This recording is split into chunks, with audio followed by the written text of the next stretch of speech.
Would you please stand? Well, thank you, Chair, for this honor. Let's go to our Father in prayer. God, we're just so thankful for this committee. We're thankful for our great nation. We're thankful for Administrator Loeffler being here. Please bless her and bless our ranking member and our chair as they lead us through this hearing today, God. Most of all, bless our 34 million small businesses in America. And may the information we gain here today help them.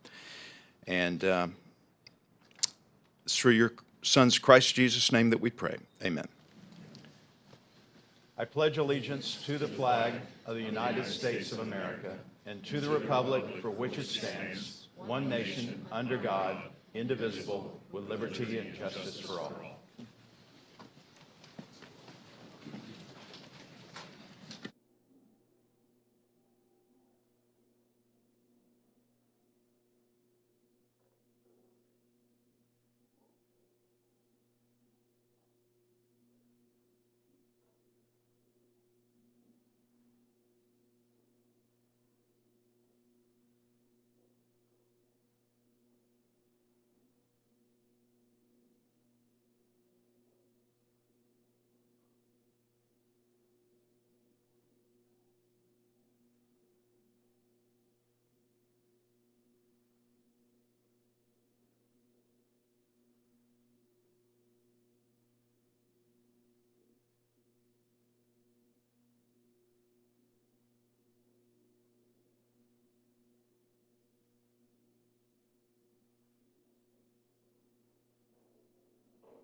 I want to call the Committee on Small Business to order, and without objection, the Chair is authorized to declare a recess of the committee at any time.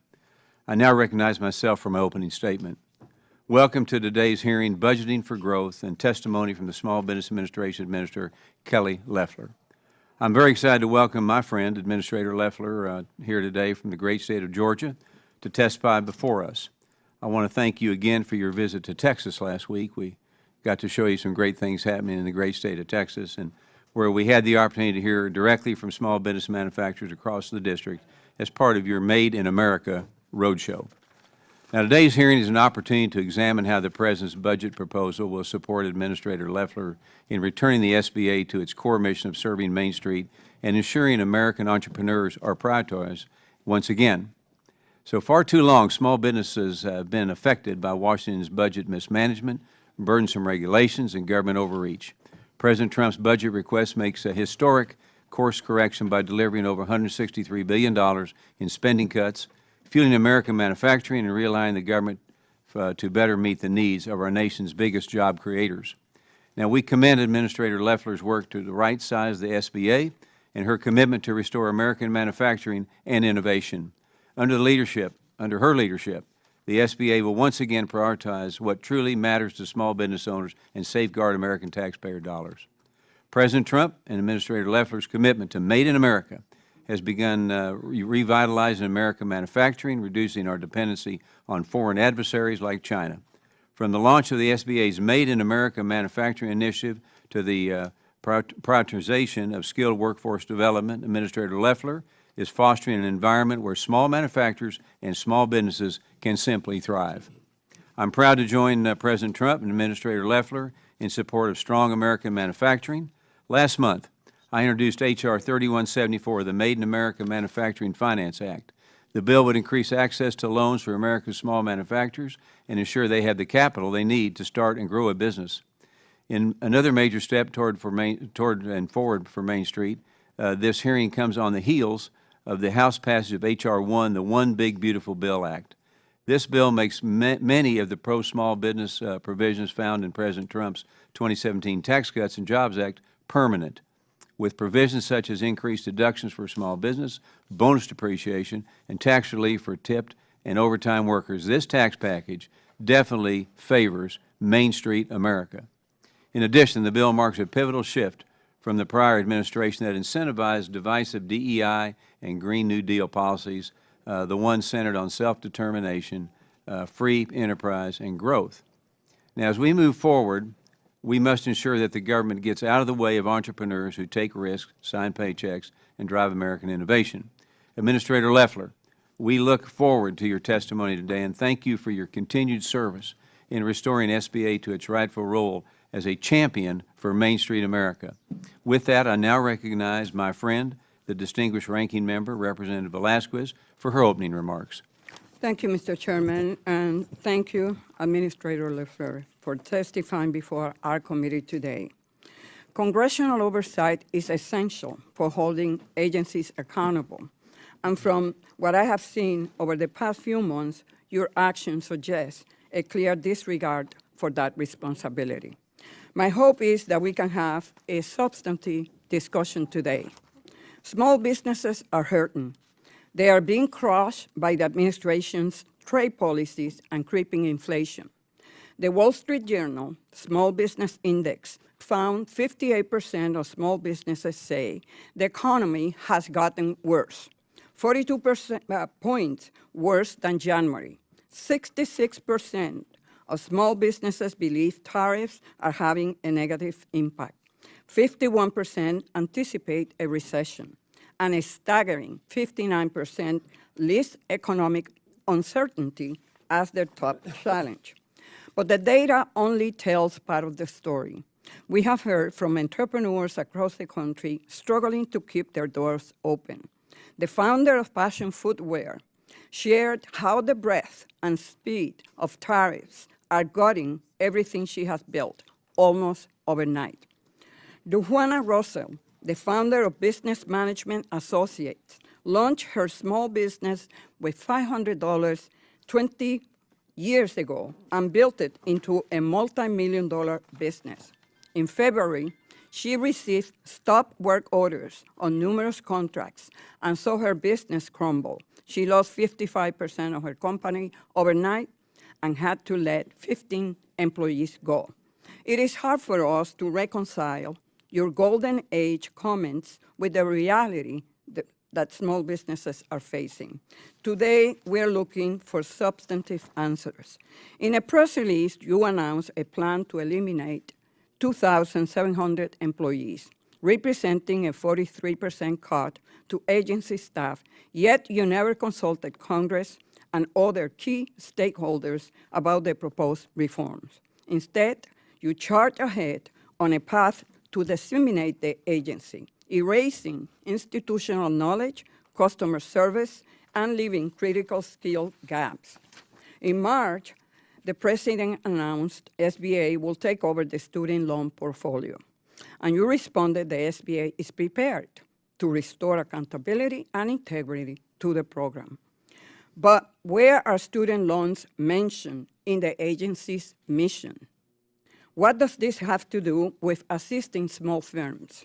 I want to know how you intend to take over the student loan portfolio when you are hollowing out the agency dedicated to small businesses, not education. Turning to fraud, you have been quick to criticize the Biden administration's handling of the pandemic programs, while conveniently ignoring the fact that the vast majority of that fraud occurred under the first Trump administration watch. And let's not forget, the president fired the Inspector General, who was present under his first administration and has been applauded by members on both sides of the aisle in this committee. Despite numerous requests, we still have incomplete and insufficient responses to a variety of letters we have sent you. From DOGE and the reorganization to closing regional offices and staffing, there has been no engagement. This lack of transparency underscores the need for robust congressional oversight. And then you propose a budget that eliminated 15 of the counseling and training programs, many of which support veterans, women, and underserved entrepreneurs. At a time when we should be expanding opportunity for those who serve our country, it is disgraceful that you are cutting the Veterans Outreach programs that helps veterans successfully transition into civilian life. There is so much ground to cover, and I urge the administrator to provide substantive information in her testimony and answer our questions directly. Time is limited today, and we need answers to our questions that have gone ignored for months. I look forward to today's discussion and for more in-depth ones in the future, as I have a feeling today's hearing will not be enough. Mr. Chairman, I yield back. Gentlelady yields back, and I will now introduce our witness, Administrator Loeffler. Administrator Kelly Loeffler is the 28th Administrator of the Small Business Administration. Administrator Loeffler was the first in her family to graduate from college at the University of Illinois and later received an MBA from DePaul University. Prior to entering the public sector, she had a very successful 25-year career in financial services and technology. She served in numerous leadership positions at Intercontinental Exchange and as the founding of CEO of Bacht.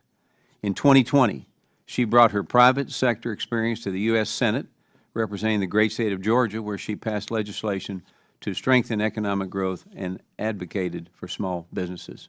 Her experience as a businesswoman and senator makes her a great fit to lead the SBA and to help small business across the country achieve the American dream. So I want to thank you again for taking time to testify before this committee today, and I now recognize Administrator Kelly Loeffler for her 5-minute opening remarks. Good morning. Thank you, Chairman Williams, Ranking Member Velazquez, and members of the committee. I'm grateful to have the opportunity to appear before you today to discuss the President's fiscal year 2026 discretionary budget request for the U.S. Small Business Administration.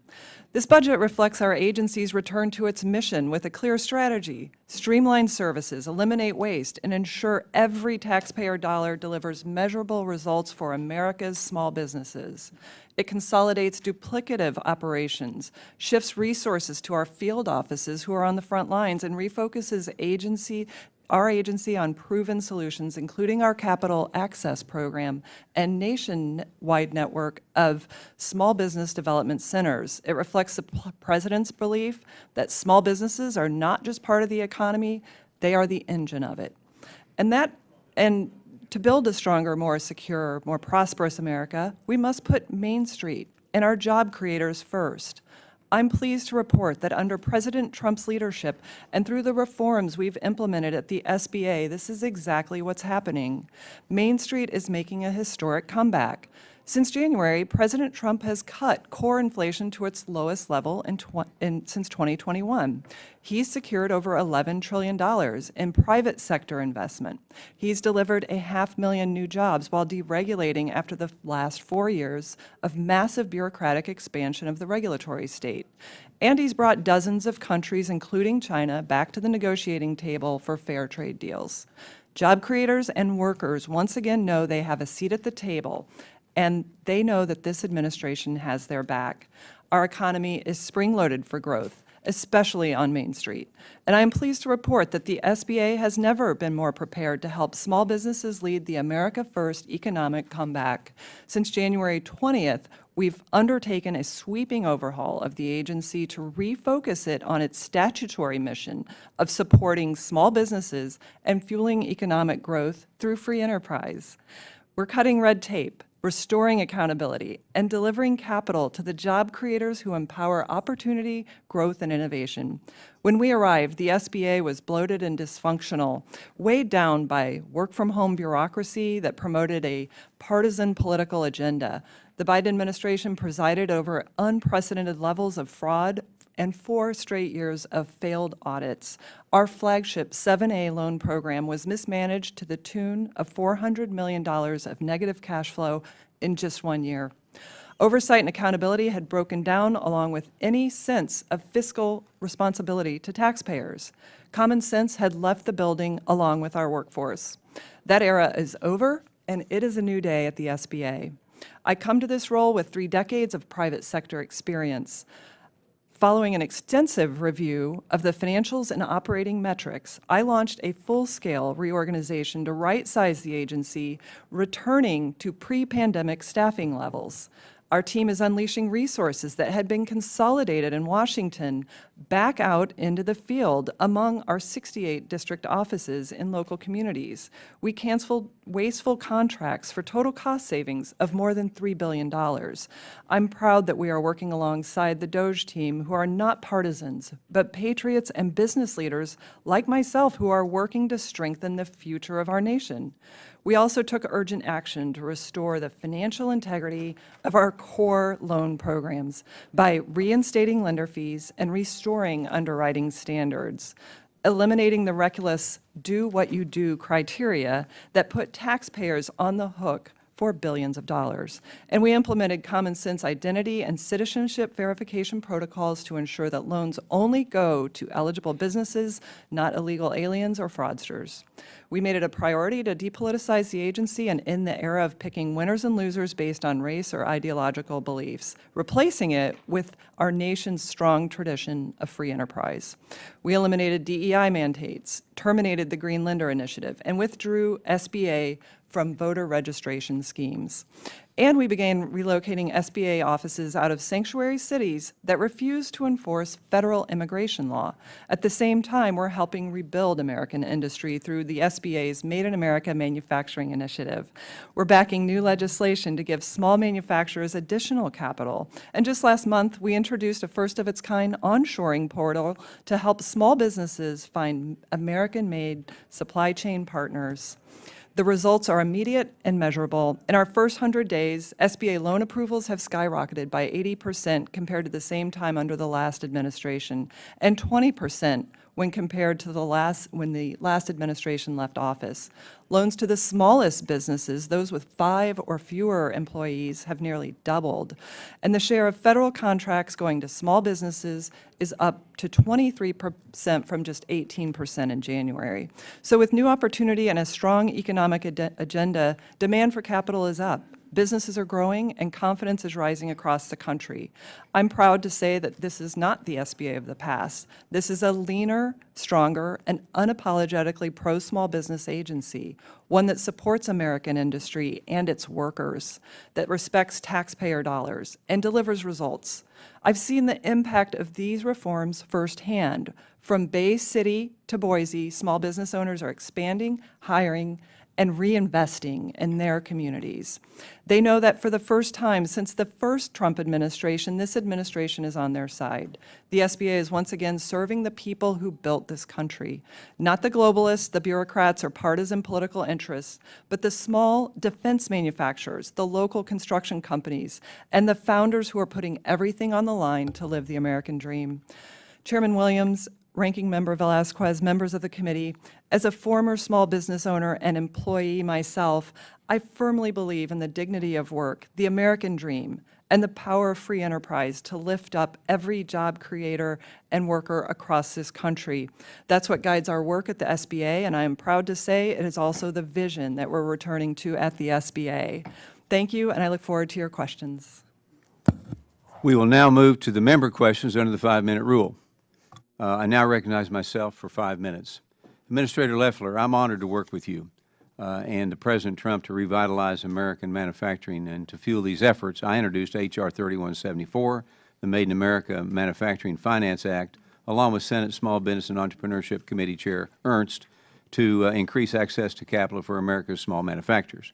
Now, H.R. 3174 increases the maximum SBA loan size for small manufacturers from $5 million to $10 million. This bill addresses a concern that members from both sides of the aisle have discussed. So, Administrator Loeffler, can you explain how increasing access to capital in SBA lending programs will actually help America's small manufacturers?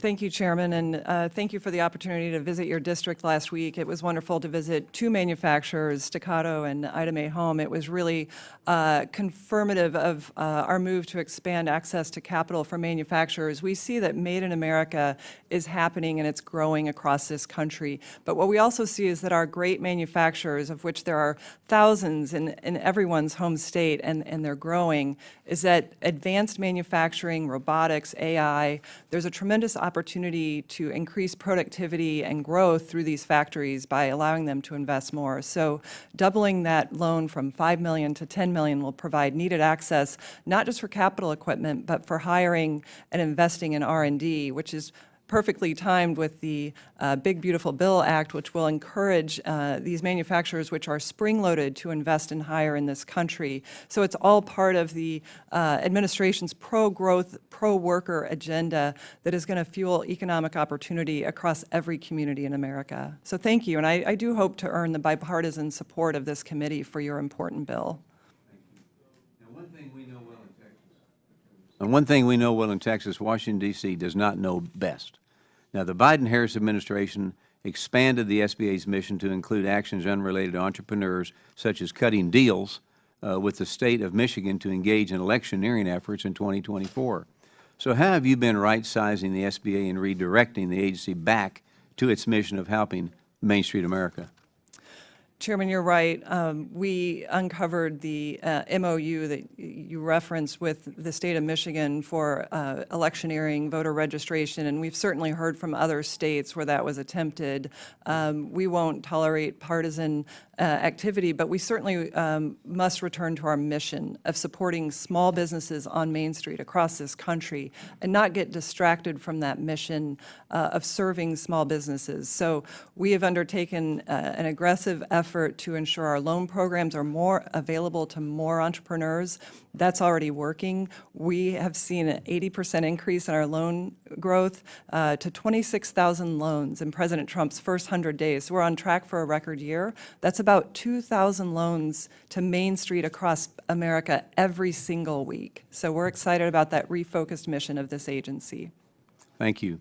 Now, you have an inspiring background that makes you incredibly well-positioned to fight for Main Street as the head of the SBA. From businesswoman to senator, you have a unique perspective and knowledge based on what it takes for small businesses to thrive and how important it is to foster an environment that allows small business to do what they do best. That's why it's critical to pass the One Big Beautiful Bill Act and unleash American entrepreneurship. So in the time that I have remaining, can you explain why it is so important to preserve the favorable small business provisions? Chairman, you're right. I was raised in a fourth-generation farm family, now five generations. They also started a small trucking company, great entrepreneurs that never called themselves entrepreneurs, but had all the challenges facing, taxation, excessive regulation. And this bill, what it does is return power to small businesses by making sure their taxes stay low. And I was disappointed to see that every Democrat member of this committee voted against small business tax relief. What it does is provide small businesses that certainty that they will have a 23% 199A pass-through deduction. They will have 179 expensing, accelerated depreciation, 100% expensing from Made in America, and it comes with a $1.6 trillion spending cut that reduces the massive inflation and the cost of government in this country. That's what taxpayers voted for under President Trump. This bill is pro-small business, it's pro-worker, and it's pro-growth. So we at the SBA are proud to support it. Thank you very much. I now recognize, I have remaining of my time, I now recognize the ranking member for 5 minutes of questions. Good morning, Administrator Loeffler. Members of this committee have sent you 9 letters requesting information on the major changes at SBA. Our letters went unanswered, questions were ignored, and documents were not provided. We have the right to exercise oversight of the agency. So would you commit to responding fully and promptly to all oversight requests, yes or no? Ranking member, we've responded to every single letter, and we've been very focused on ensuring This this agency here. has great transparency. We've put out numerous announcements. Yeah. We've responded to every letter to make sure that you have, I look forward to working with you. I want to make sure Right. that our small businesses have bipartisan support. So I want you to know that this type of response is unacceptable, that we expect for you to answer our question point by point. That's Ranking why member, what real answer. What I'd like to say is that what we're focused on is serving the needs of small business, and what we have done in the last 100 days is make sure that small businesses know that we are there for them for the very first time. This agency was working from home Reclaiming for my 4 time. years. I have too many. 90% of the staff. Reclaiming my time. I have too many questions, and I waited this long to have this opportunity. Ms. Loeffler, how many employees resigned through the deferred resignation program in round 1 and 2? Ranking Member, we have taken a very careful review of the agency to streamline it. The agency doubled under the Biden administration during COVID and never returned to the size I just that it was want to during the know Trump the number. administration. It's a question about how many employees. Yes, ma'am. At this point, we have reduced the agency headcount by 2,700 employees, returning it to the same size that it was during the first Trump administration when small business was booming and we had the best economy in my lifetime. We have heard that the Office of Field Operations saw a 20% cut. Is that correct? No, ma'am. The Office of Field Operations had really been depleted under the Biden administration, consolidated back in Washington, and our small businesses were left without contacts on Main Okay. Street. 90% of the You say staff that was is working no, from home. that the 20% is incorrect. So how many field offices are operating with a reduction of 25% or more employees since January? Ranking Member, what we found was that we had 35 offices across the country that had 0 or 1 employee working in them. What we've done is streamline and right-size the agency to put our mission focus back on small businesses on Main Street to So make sure what they have a about, critical what mass of about, resources. will you provide the committee with those numbers? Of course, we'd be happy to Thank work you. with you and share Will information. you provide the committee with copies of the agency reduction in force and reorganization plans that you submitted to OPM on March 13 and April 14, as well as the monthly reports beginning with May?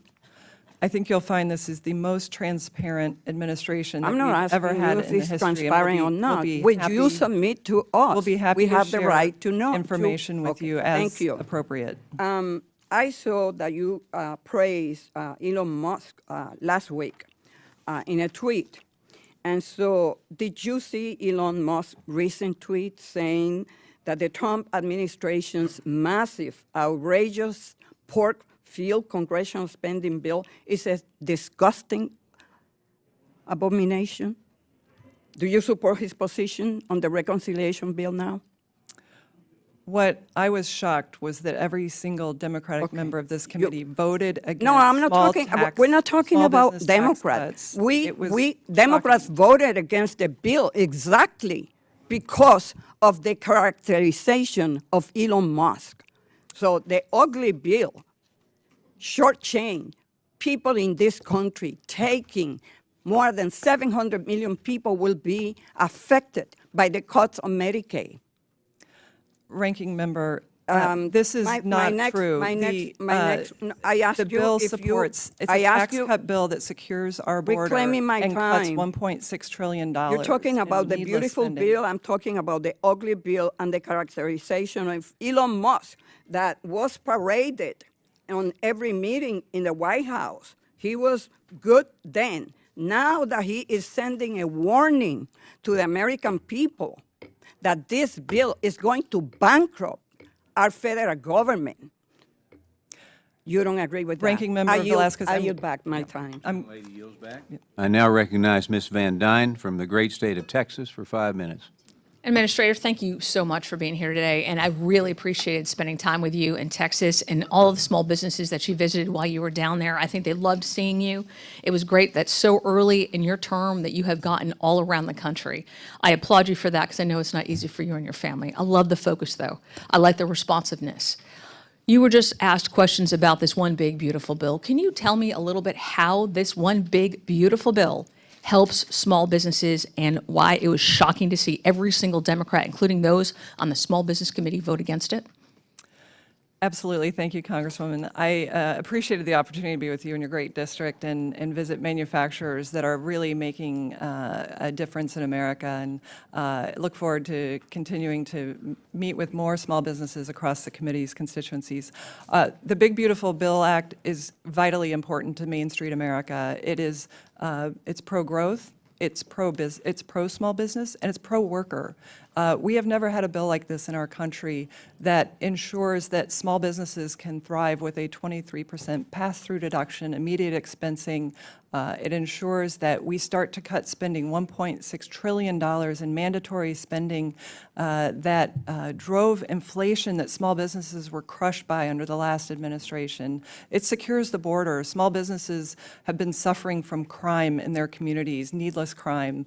that went unenforced. So this is really a dream bill, and for small businesses, it prevents a nightmare happening that every Democratic member of this committee voted for, to raise taxes on small businesses, trillions of dollars, by 23%. Small businesses could not make it through a 22% tax increase.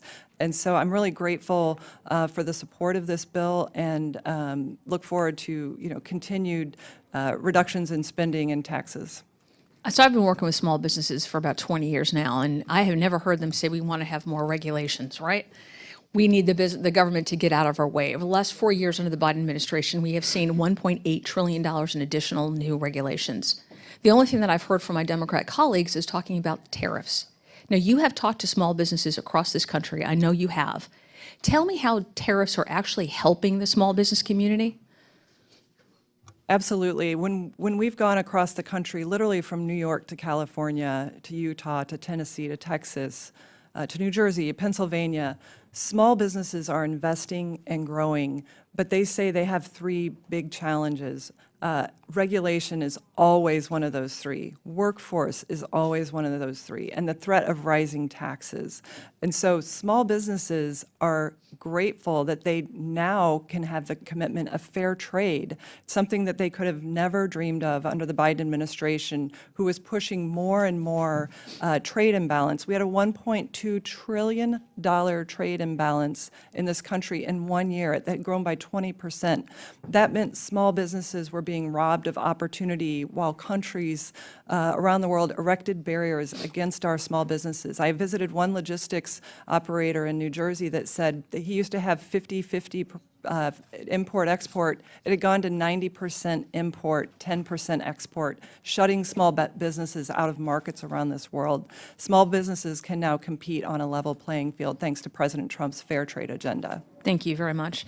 Yesterday, the Rules Committee favorably reported My American Entrepreneur's First Act, which would codify President Trump's executive order and your new rule, by the way, that all SBA loan applicants have their age and citizenship status verified.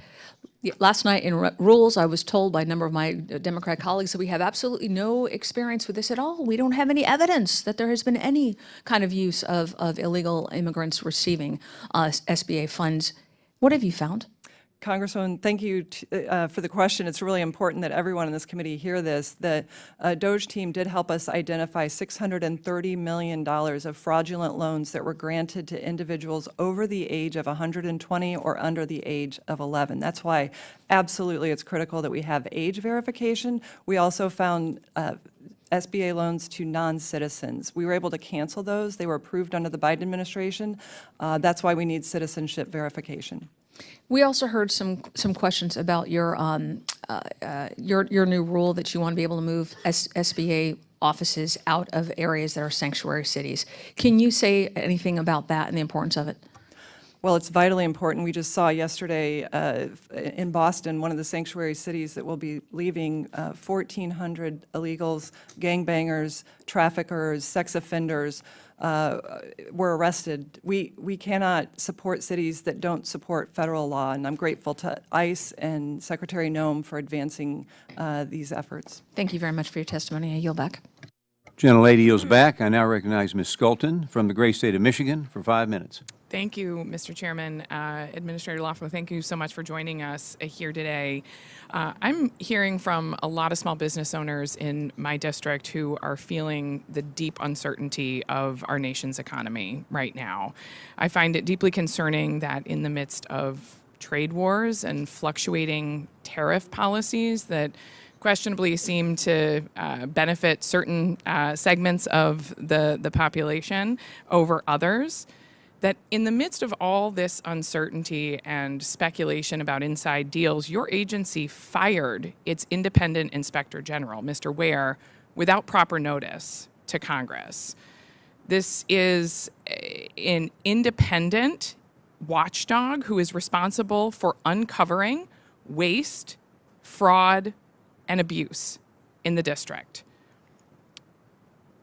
Firing him does not do anything to alleviate the concerns of small businesses in my district, This is a fact that, has raised concerns, again, about what type of inside dealings are happening within the Small Business Administration, who's getting preferential treatment. That is why I am introducing a bill today that would protect inspectors general from political retaliation to avoid illegal actions like this in the future. Ms. Loeffler, can you please describe the process currently for finding a new inspector general and the status there? Well, we're certainly in the process of filling that role. It's an important role, and it's important What's to your know that deadline for trying to find someone and get a new independent inspector general in place? we're already working through it, and we'll have more What have you information done over to you date to soon. make Yeah, that we've happen? identified candidates, and we're working through that nomination process. So we'll. When do you expect to The have role is someone in incredibly place? important, but let me just say, the Well, president if it's had incredibly every important, the right. seat has been vacant after a political firing to remove an I do independent not agree watchdog. with that We all premise. care That about is waste, fraud, incorrect. and That abuse, is Ms. incorrect. Loeffler. Reclaiming my time. We all care about waste, fraud, and abuse. That's the purpose of an independent watchdog in this agency. And you fired him and left this position vacant. What is your timeline for getting this individual replaced? We will have an individual in the seat as soon as it's confirmed in the Senate, but I can tell you. When do you the expect to have a nominee for the Inspector General Senate? overlooked massive fraud over the last 4 years. We want to get to the bottom of fraud. We want to make sure. How are you going to do that without an The independent last watchdog? administration What is your tried to forgive timeline for fraud. getting We are a not new? going to allow Ms. having an Loeffler, Inspector what is your General. timeline for getting a new nomination? We will have one as soon as we can get the position confirmed, and we are working through You need a it. nominee before you Yeah, can get we'll the be glad to work with confirmation. your office once we have a clearer timeline. It's an independent office, and we've We know it's an identified independent individuals. office, which Yes. is why it is critically important. What steps will you take to ensure that this individual can, in fact, operate in an independent nature? We actually need this position to be filled because the last Inspector General overlooked massive fraud that was trying to be forgiven on taxpayer money by Ms. the Loeffler, then it would administration, seem which was incumbent completely wrong. to So, make sure that you have an individual yeah, we will immediately have in an this individual, place. but Well, we will have an our office will individual be who does following the up to job. make sure. We will have an individual and who actually we does would the job. love your support in making sure that this bill Look forward to working can with make you through on it. Congress. We are hoping it will be a bipartisan bill to ensure the independent nature of this office. I have one more question. In my district is home to an incredible women's business center called Grow. It has made remarkable investments in our small business community, deploying over 55 loans, totaling over $500,000 in just 1 year. The president's current budget proposal would eliminate women's business centers like Grow, leaving many entrepreneurs, particularly women, without the financial and technical support that they need to grow their businesses. At a time when this administration, in your own remarks, have said that they are going on an attack on, quote, DEI, many women feel incredibly attacked by this administration and unable to support their businesses. I convened a women business owners roundtable in my district, and that was one of the #1 concerns that women said that they had right now with the attacks from this administration. What steps will the SBA take to ensure that these small businesses are made aware of any changes and to protect these critical services? Congressman, the top concerns I hear from the business owners I meet across the country are ensuring that taxes stay low. You just voted to increase their taxes. Our efforts at the SBA are streamlining our services to ensure that there's not confusion. If you're let's say you're a woman To be clear, let's veteran, let's put a pass-through on there that actually supports and prioritizes small businesses, and I think we'd get unanimous bipartisan support from this committee. But we know overwhelmingly the benefits went to the large corporations, not the small businesses. Thank you. I yield back my not true. time. Gentlelady yields back, and let me take a moment of personal preference. The administrator's last name is pronounced Loeffler. So I now recognize Mr. Elzey from the great state of Texas for 5 minutes. Thank you, Mr. Chairman. Thank you, Administrator. Before we start our talk, I'd just like to point out that I think it's ironic that it's critically important now to have an Inspector General in place when we watch the SBA and the previous administration waste billions and billions of dollars that I didn't hear the other side arguing that it's critically important that that Inspector General get to work and find that money. It's gone. We're never getting it back. So let's take a little step back and not be too hasty to say it's critically important now. It's always been critically important, but it wasn't critically important a year ago. Thank you for being here, Administrator Loeffler. Thank you for coming to the state of Texas to see a small business in our neck of the woods in North Texas. You could be doing a whole lot of other things, but instead you're going out throughout the country to visit small businesses that are benefiting from your agency.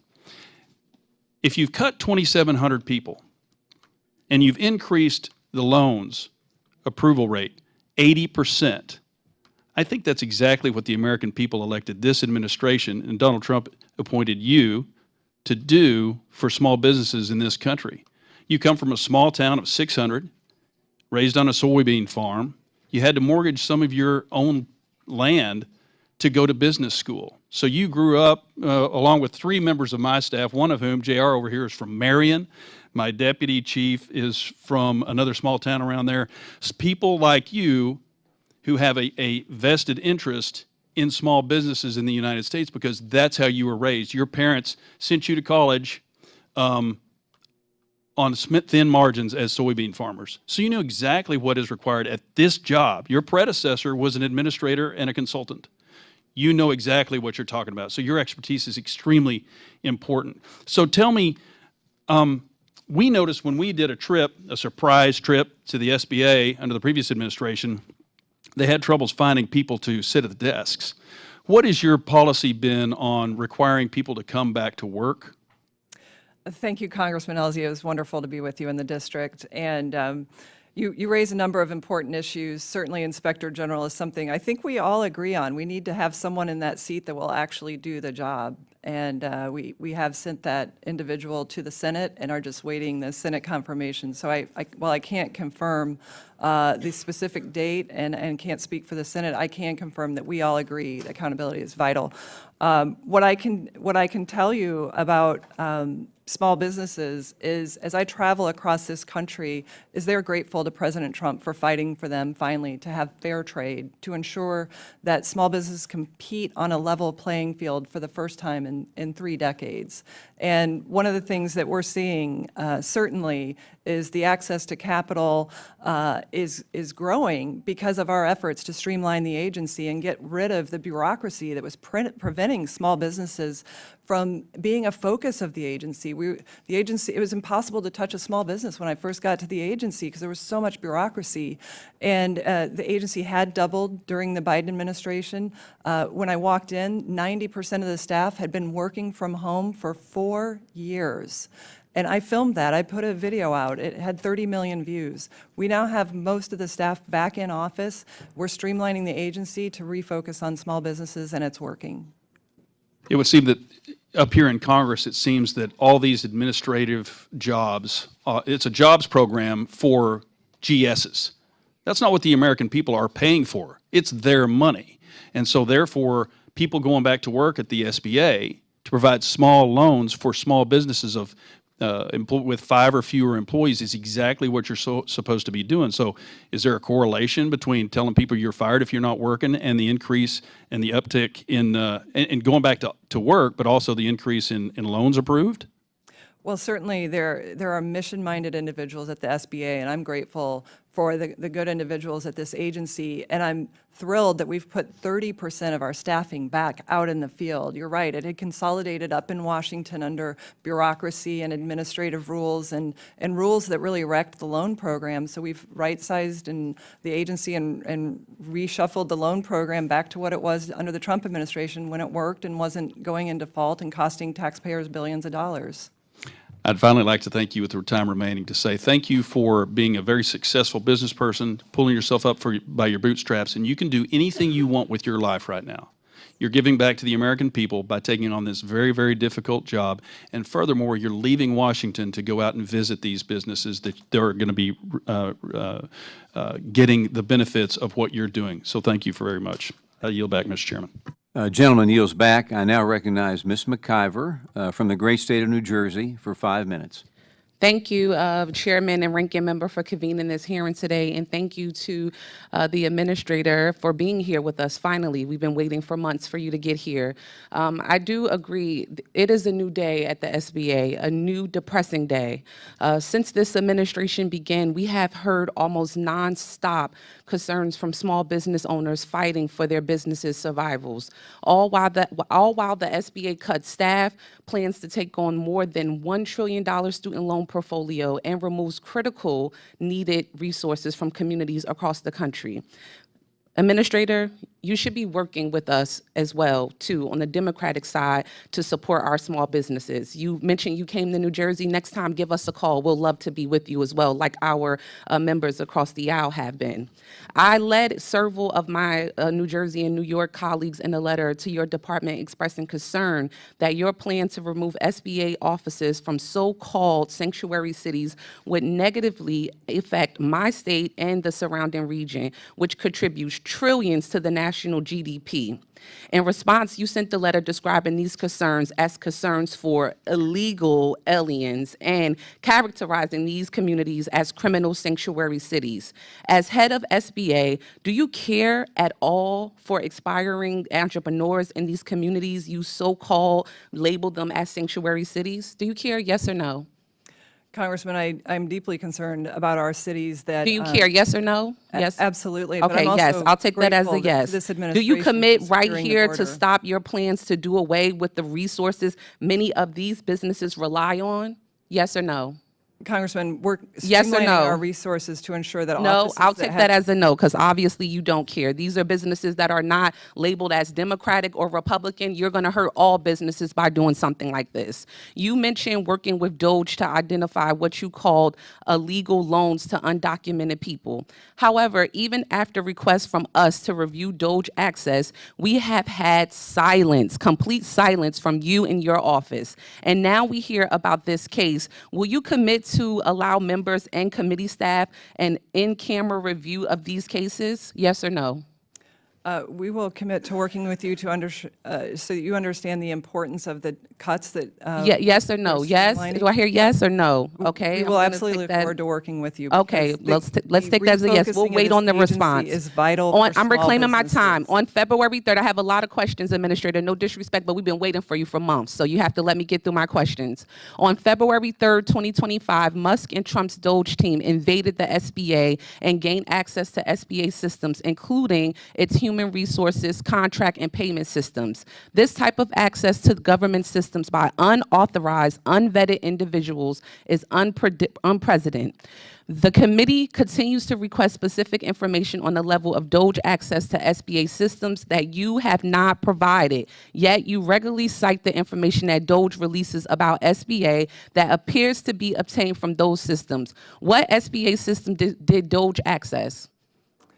Congresswoman, the premise of your question is entirely false. Our DOGE partner is an SBA employee who has been vetted, as has the entire team. and Administrator, they are did working DOGE to gain ensure- access to employee personnel files? Congresswoman, this is exactly Did what DOGE frustrates small gain access businesses. to employee They wanna personnel know that you're files? focused Yes on or no? These are yes or no questions, Administrator. Okay, I'll Congressman, take they that have as the the yes if you're not access that responding. any Did DOGE employee gain has. access? I'm reclaiming my time.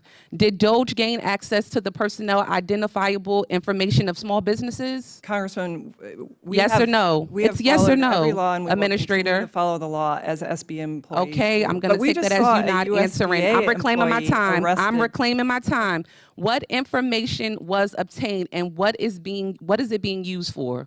Congressman, we'd be happy to work with you. We've been very transparent about the No, cost you reductions, haven't, the Administrator. streamlining we've been doing at the Can you agencies. answer the we have question? 35 empty offices. We've talked about those. It's a leases. yes or no We have question. 11 data centers that we don't need. We need one data center. Yes or no? We have $3 Administrator, billion you're of saying a contracts that lot aren't without being- saying anything being at all. used. We're trying to No, get these answers this to our is questions. so that we can focus on small businesses. The bureaucracy With is that, I strangling yield small back. businesses, With that, I and yield they back. wanna The know. administrator does not answer my questions. We've been waiting for months to get answers to these questions. You're saying a lot, but you're not saying anything at all. With that, I yield back.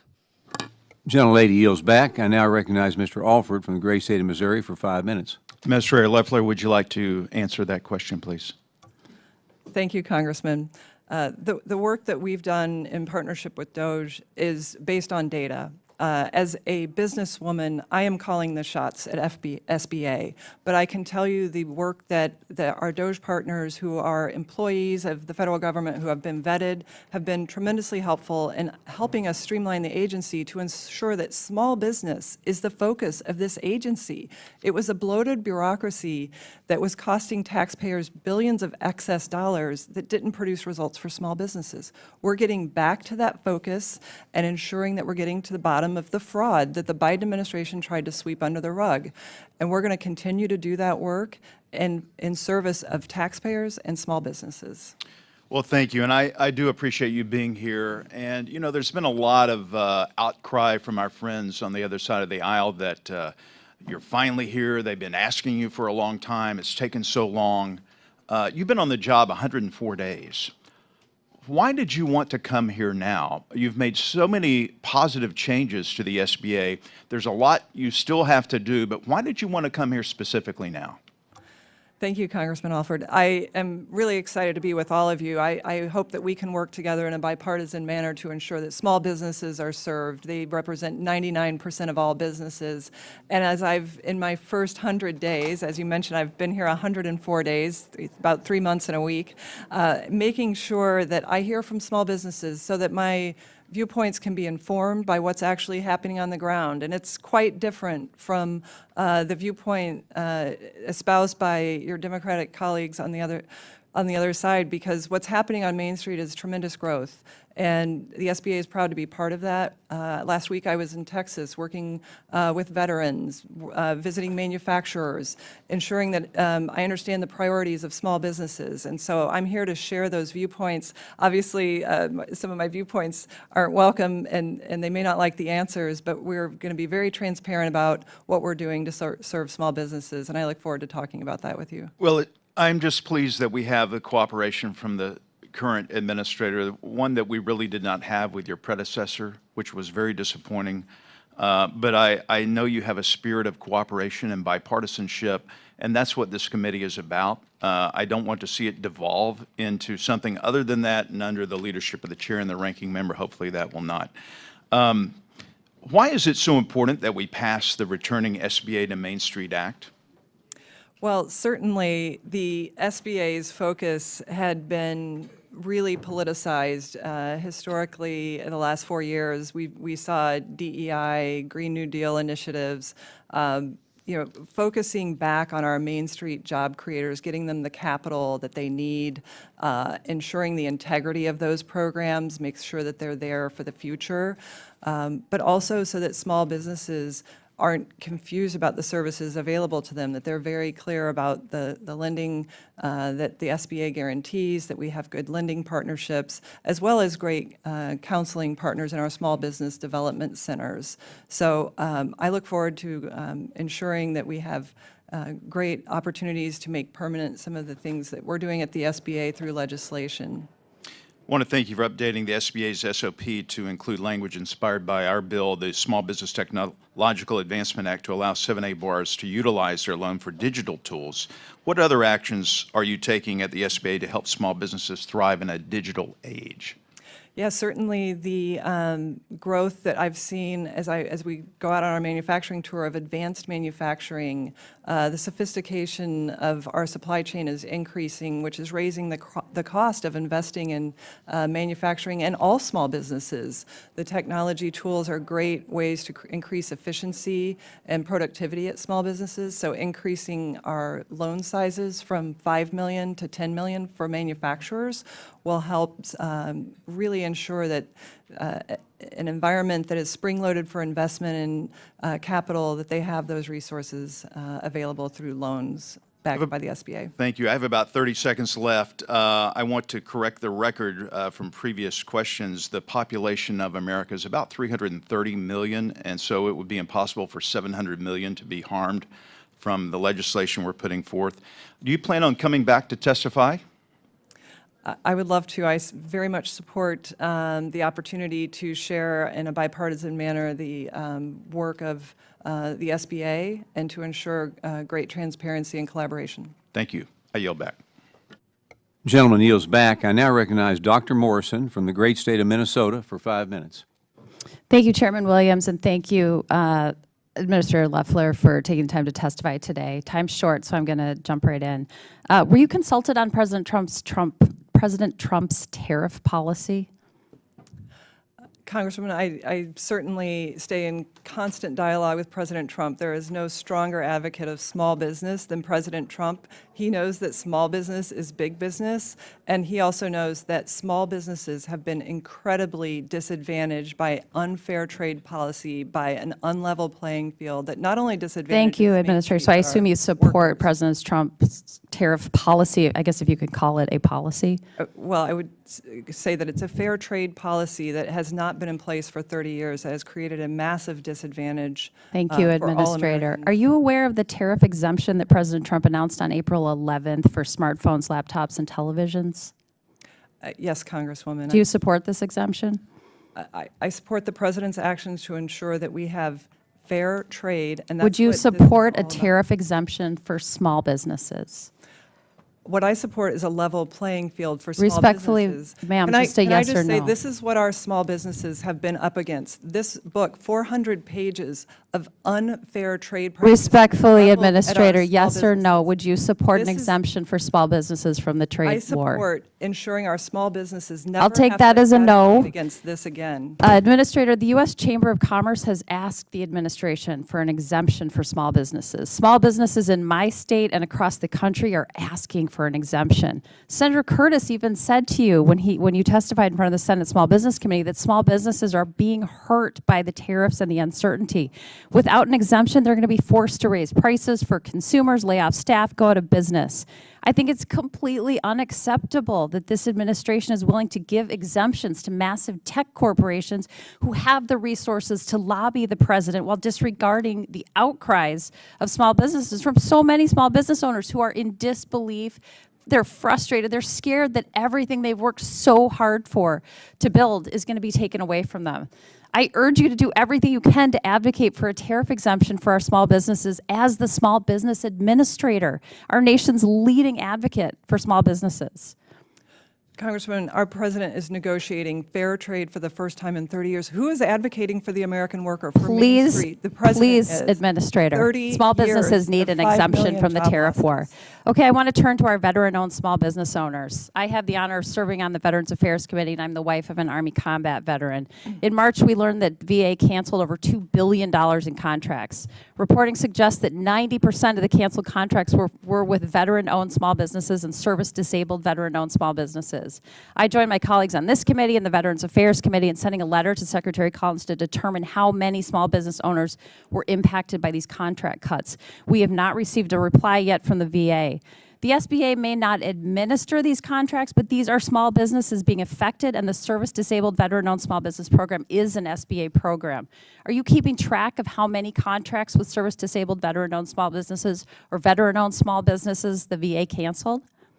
For the first time in 4 years, this administration is back focusing on veterans. We have seen veterans Administrator, how many small neglected under businesses the are being last- impacted by these cuts? Congressman, we're partnering with the VA, who the president, the small veterans will be better off under President Trump. He increased their budget by $5 billion. Administrator, what is We're the partnering. SBA doing to support the veteran-owned small businesses and service-disabled veteran-owned small businesses impacted by these contract cuts? I'm the daughter and granddaughter of veterans. I served on the Veterans Affairs Committee in the Senate as well. We are making sure that our veterans are. Ma'am, respectfully, will you commit to working with Secretary Collins to get us this information, Absolutely. please? I just Thank entered you. into an MOU with Secretary Collins to ensure that there is that partnership, and I look forward to delivering real Thank results. you. And was at Joint Base San Antonio last week with veterans. Wonderful. and One active final duty. question. You say you're focusing on field operations to improve delivery and support to small businesses, especially in rural areas, but you cut the district office workforce by more than 20%. So how do you reconcile the cuts with more support and access to reliable and timely customer service? Well, I reject the idea that we've cut the field. We've returned people to the field, 90% of who were working from home and not even in the field. So we're strengthening our field organization. We're streamlining it to ensure that they're focused on small businesses. And have you appointed anyone to head up the Office of Rural Affairs yet? Yes, Congresswoman, we have. Wonderful. Looking forward to hearing more about that. There's been a characterization of the way the minority voted on the ridiculously named One Big Beautiful Bill Act.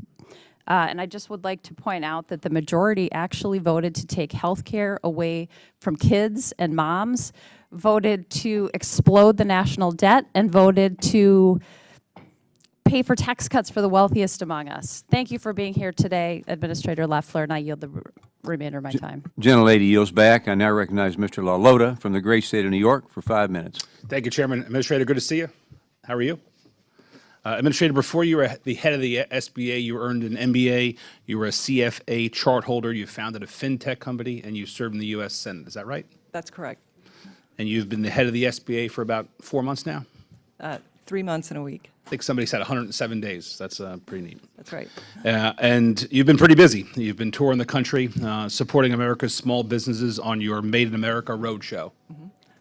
That's right, Congressman. We got to see you out in New York, which was wonderful to see all the manufacturing happening on Long Island. And isn't it true that of all the places you visited, Long Island was the best place you visited? It's certainly memorable. It's important. I object. I hate to put you on the spot, but when you were on Long Island, do you remember the technology company Orbic that we met? I do, Congressman. It's an American company located on Long Island, and they do what many Trump trade policy critics say can't be done in the United States of America. They make technology products like smartphones, laptops, and tablets. Madam Administrator, I'm certain that you and I agree that President Trump is right to want to protect our supply chain from international disruptions and bring manufacturing back to America. My question is, what can the SBA do to help small businesses like Orbic who help accomplish those worthy goals? Well, we certainly see manufacturing growing across this country. Our loan volume in our 7A program for manufacturers is up 74% in President Trump's first 100 days, demonstrating an investment in manufacturing like never before. Over 1,120 loans.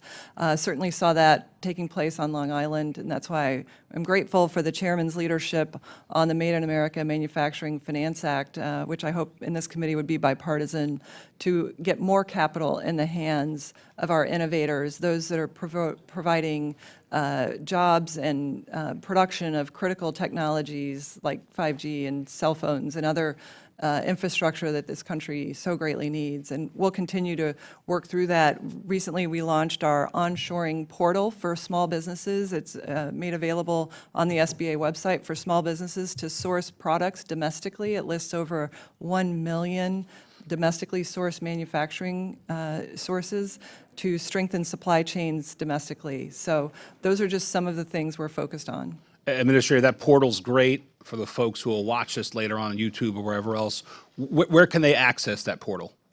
It can be found on our homepage at sba.gov, and you click into the portal and you can choose from 3 private sector databases that list all kinds of products, produce, even production materials, and sourcing domestically is the focus of that portal.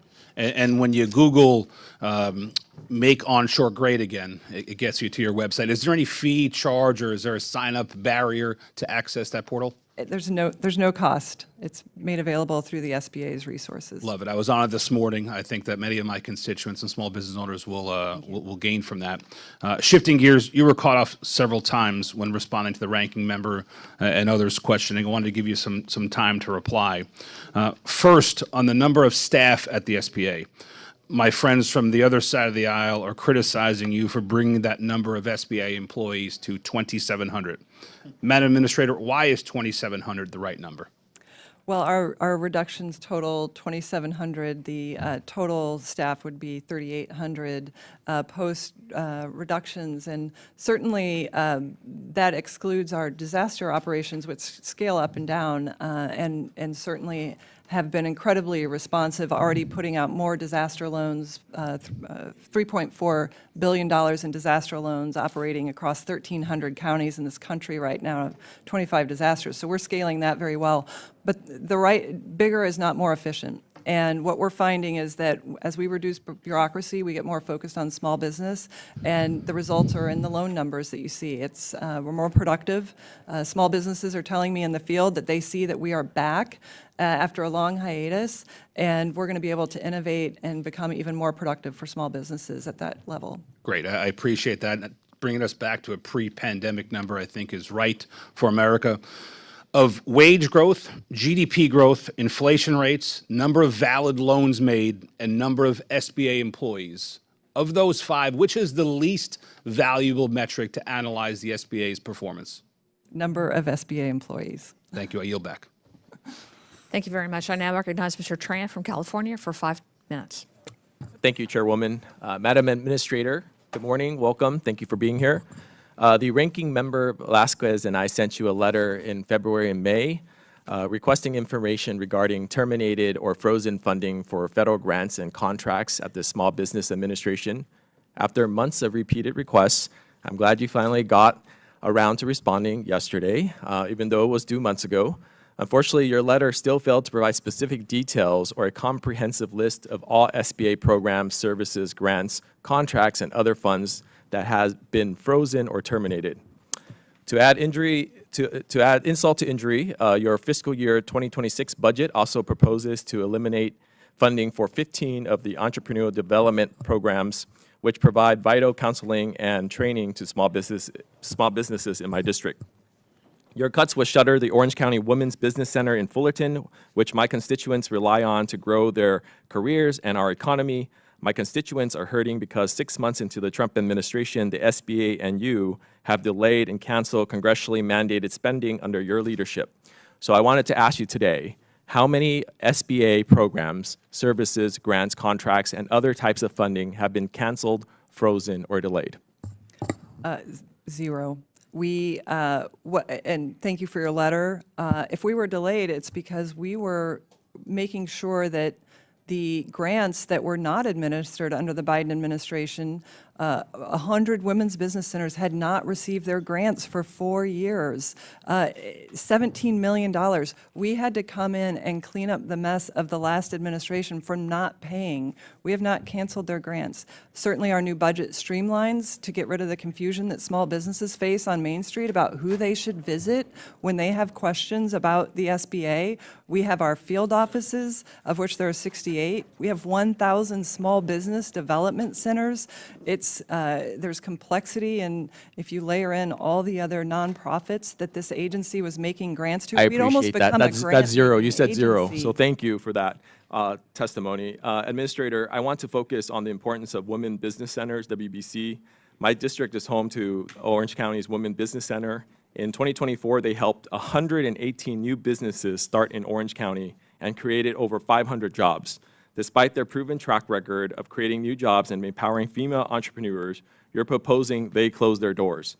This program is the definition of an efficient government program that has contributed to local economic growth and innovation. With every $1 invested in WBCs, we've seen $6 in new business revenue and $15 in economic activity, an extraordinary return on government investment. Under your plan, you're proposing a one-size-fits-all approach to small business counseling. Administrator, why are you canceling funding for a program that has bipartisan support and drives job creation?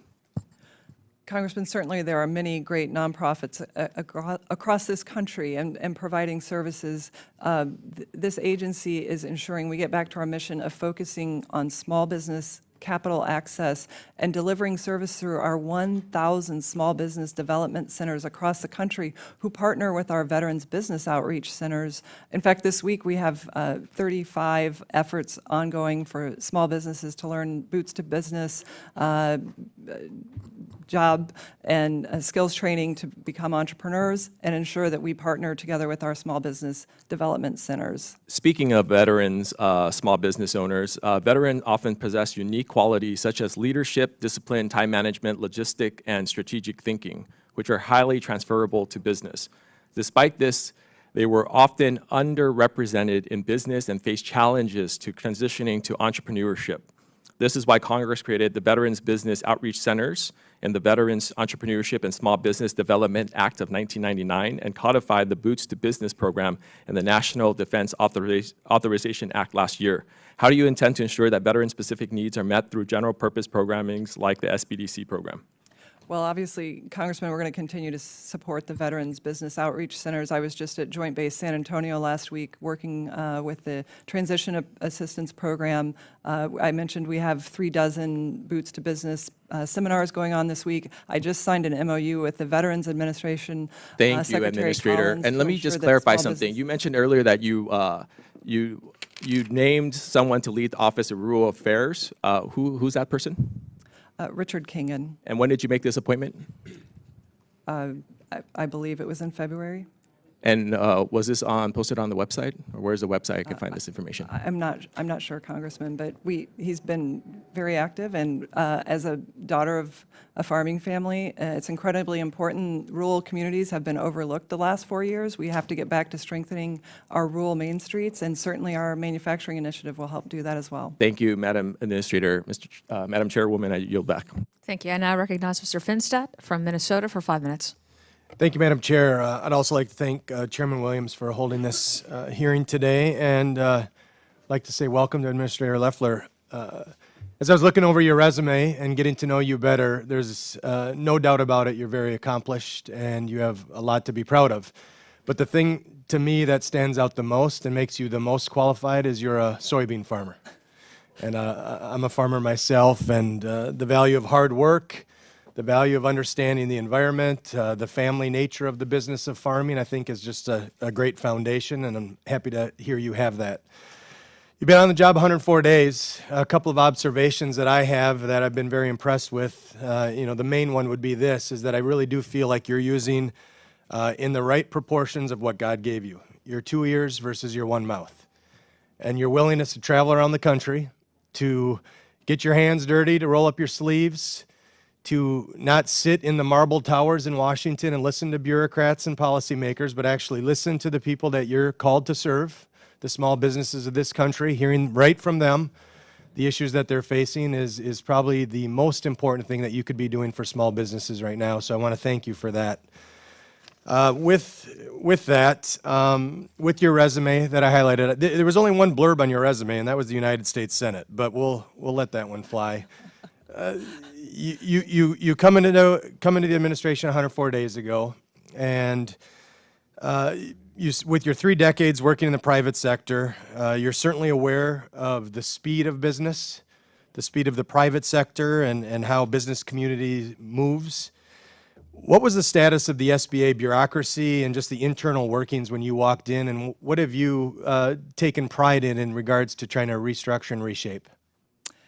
Absolutely. Thank you, Congressman, and thank you for recognizing my farming background. It's probably the thing I'm most proud of, and appreciate yours as well. Certainly a lot of what I learned about business, I learned on that farm, which is accountability and the need for a voice on Main Street. I know what it feels like to feel like you don't have a voice, and that was my commitment in coming to Washington. And President Trump, I believe, chose me because he knows that small business is big business, and under his leadership, small business is going to thrive like never before. Certainly, I would say coming into the SBA, we had a commitment to run this like a business. What I found when I walked in on day one, 90% of the seats were empty after 4 years of working from home. That is not serving small businesses. Small businesses served us throughout the pandemic. They served us after the pandemic, not working from home. They show up every single day. And then they had to endure 4 years of massive rampant inflation, 20% inflation, regulation of 1.7 trillion at very conservative estimates were heaped on the heads of small businesses. The threat of rising taxes, the Biden administration threatened a $4 trillion tax increase. The list goes on, and then they were suffocated by Green New Deal and DEI mandates. We got into the agency, rolled all that back, made people come back to work, put our staff out into the field to work with small businesses, and then got to work fighting for the One Big Beautiful Bill Act to make sure that small businesses don't face a massive tax increase. and to ensure that something like this never happens to small business again, that they don't have, that they know that someone has their back on Main Street, and that we will have fair trade, that small business products will be welcomed around the world once again. So it's a great honor. It's very humbling to serve our nation's 34 million businesses and job creators, and we're just getting started. Appreciate that. I have a bill called the Prove It Act, and one of the highlights that I like to talk about with that is, it's not just the dollars, it's the 350 million hours of paperwork and man hours that go into complying with the different layers of regulations. And, as a small business owner, you don't have a stable of lawyers or regulatory affairs people, or, you're the janitor, the HR, the CFO, and the CEO all before lunch. And so would love to work with you as we move that through Congress. Just in closing, you talked a little bit about rural America, and I have a bill up this week, the Save SBA from Sanctuary Cities Act. So in Minnesota, we have an SBA center in Minneapolis. Minneapolis has chose to be a sanctuary city. We have seen an uptick in crime, and quite frankly, folks from southern Minnesota that I represent aren't too inclined to drive to Minneapolis to go to the SBA office. Just a quick thought on if you're supportive of this and if you're willing to implement it if we pass it. Yeah, we're very supportive. As you know, we've decided to move all of our regional offices out of sanctuary cities that refuse to cooperate with federal law and ICE, and I'm grateful to have the opportunity to codify that. So thank you for your leadership on that. Appreciate it. Thank you, and I yield back. I now recognize Mr. Olszewski from Maryland for 5 minutes. Thank you, Madam Chair, Ranking Member Velasquez, and Administrator Loeffler for joining us today. We've heard a lot from you and my colleagues today about both DOGE and as Elon Musk describes it, the disgusting abomination bill. So I'll focus my questions on those two topics today. I'll start with your prior service in the Senate. Administrator, you acknowledge that individual provisions like the no tax on tip can be acted on independently, as the Senate did through unanimous consent, right? It's a yes or no, right? You acknowledge that can happen. Congressman, And if you can't say yes or no, we'll say I don't know, and that's fine too. I'll leave it to the Senate. Yeah. So you can, because they did. So I know it might have been a little while, but so I just want to be clear. I didn't vote against the disgusting abomination bill because of taxation on businesses. I and my colleagues would have supported that, as the Senate did on an independent provision. I voted against that bill because it guts health care for millions of Americans. I voted against that bill because it takes away food supports for veterans and hungry kids and seniors, and it hurts the farmers in my district. I voted against that bill because it raises our country's deficit by trillions of dollars. I voted against that bill because it now says a child who is 7 is no longer a dependent child, Administrator. I voted against that bill because it weakens our courts. I voted against that bill because it is a reverse Robin Hood nightmare for our country. So there are provisions in this bill that on their own, me and my colleagues would be happy to support. So I have to ask you, and again, you can say yes or no, or I don't know, pass, but those are your options. Do you support the provisions that reduce Medicaid? I support the provisions that reduce Medicaid, waste, Okay. fraud, and abuse. Do you support which the we provisions know that is remove happening, so food that people supports? who deserve to have Medicaid, Do you it support? needs to be there for do you them. support provisions that remove food supports? I support removing people who are gaming the So system. you support who should you not support have- here's an easy one. Do you support the provision that makes a 7-year-old child no longer considered dependent? I support provisions that ensure that it is there for the people that need it, and the people that are gaming the system. I are don't not think in a single mother who has a 7-year-old child is now being forced to work, I is don't think gaming the the premise of system, your reclaiming question my is time. Do you accurate. support the provision that weakens the courts? I support this bill because it reduces taxes, it cuts spending, and it ensures that waste, And we can fraud, do and all abuse those and things federal respectfully, problem Administrator, programs are without eliminated. doing all of these things that harm Americans in deeply painful ways. Turning now to DOGE, Madam Chair, I'd like to enter into the record an article from Fox News, that highlights the efforts that I led as Baltimore County Executive to lead $700 million of efficiency in local government. Without objection. Thank you. So just a few questions about DOGE, since we're talking about how great it is, and I've proven it's possible without firing people and without harming programs.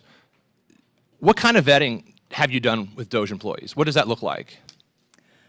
The Doge team are employees of various federal agencies like the SBA. They had the same vetting that any government employee would have. But I'd like to point out that there are employees of the federal government just recently who were arrested for food stamps fraud to the tune of $66 million. Interesting you say that, though, Administrator, because Doge staff have actually been reported to not be subject to the same vetting and security clearance procedures as other federal employees. It's been reported that Doge staff has circumvented chains of custody in their work. Do you you know asked if me about the the Doge SBA. members working at the SBA have small business expertise?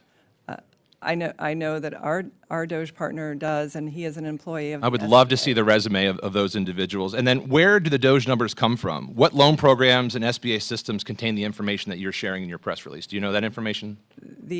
Our Doge partners are authorized to access the systems that government employees are authorized to access. And And they're what doing systems is are they? helping us- From which systems are we pulling this information?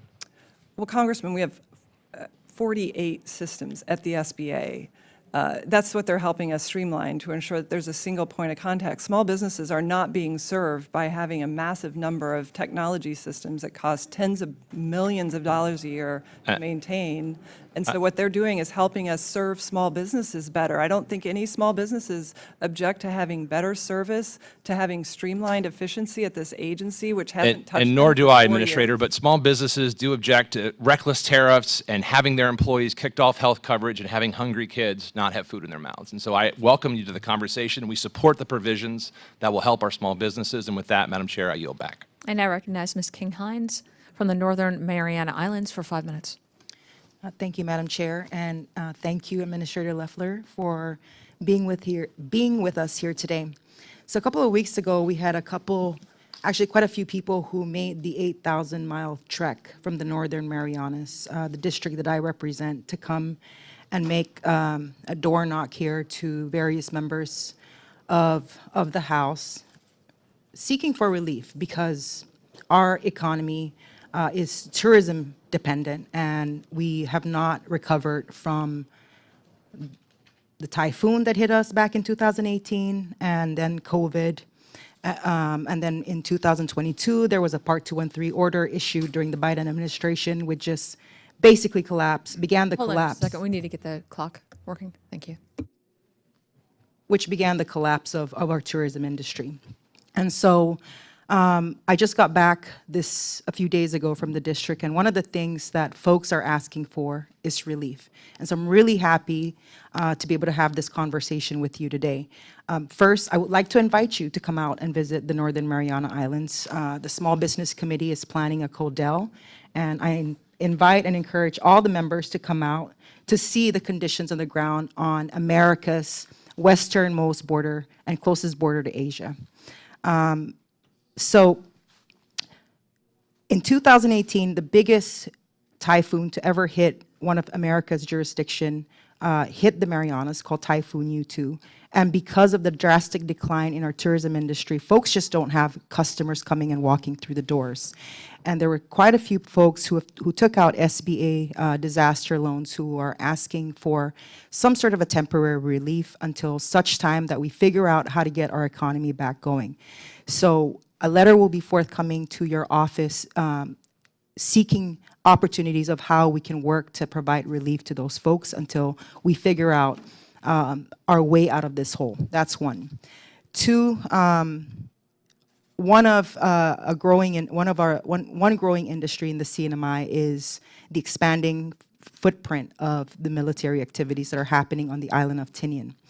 And what we're seeing is that our local businesses are now competing with folks who are coming from other jurisdictions bidding on these military contracts. And so one of the asks, and I'm looking for an opportunity here, is to, I guess, you can do it through updating your regulatory guidance with regards to the 8A SBA program to specifically identify Chamorros and NMDs so that they would have a better chance and a better shot in terms of competing for these programs.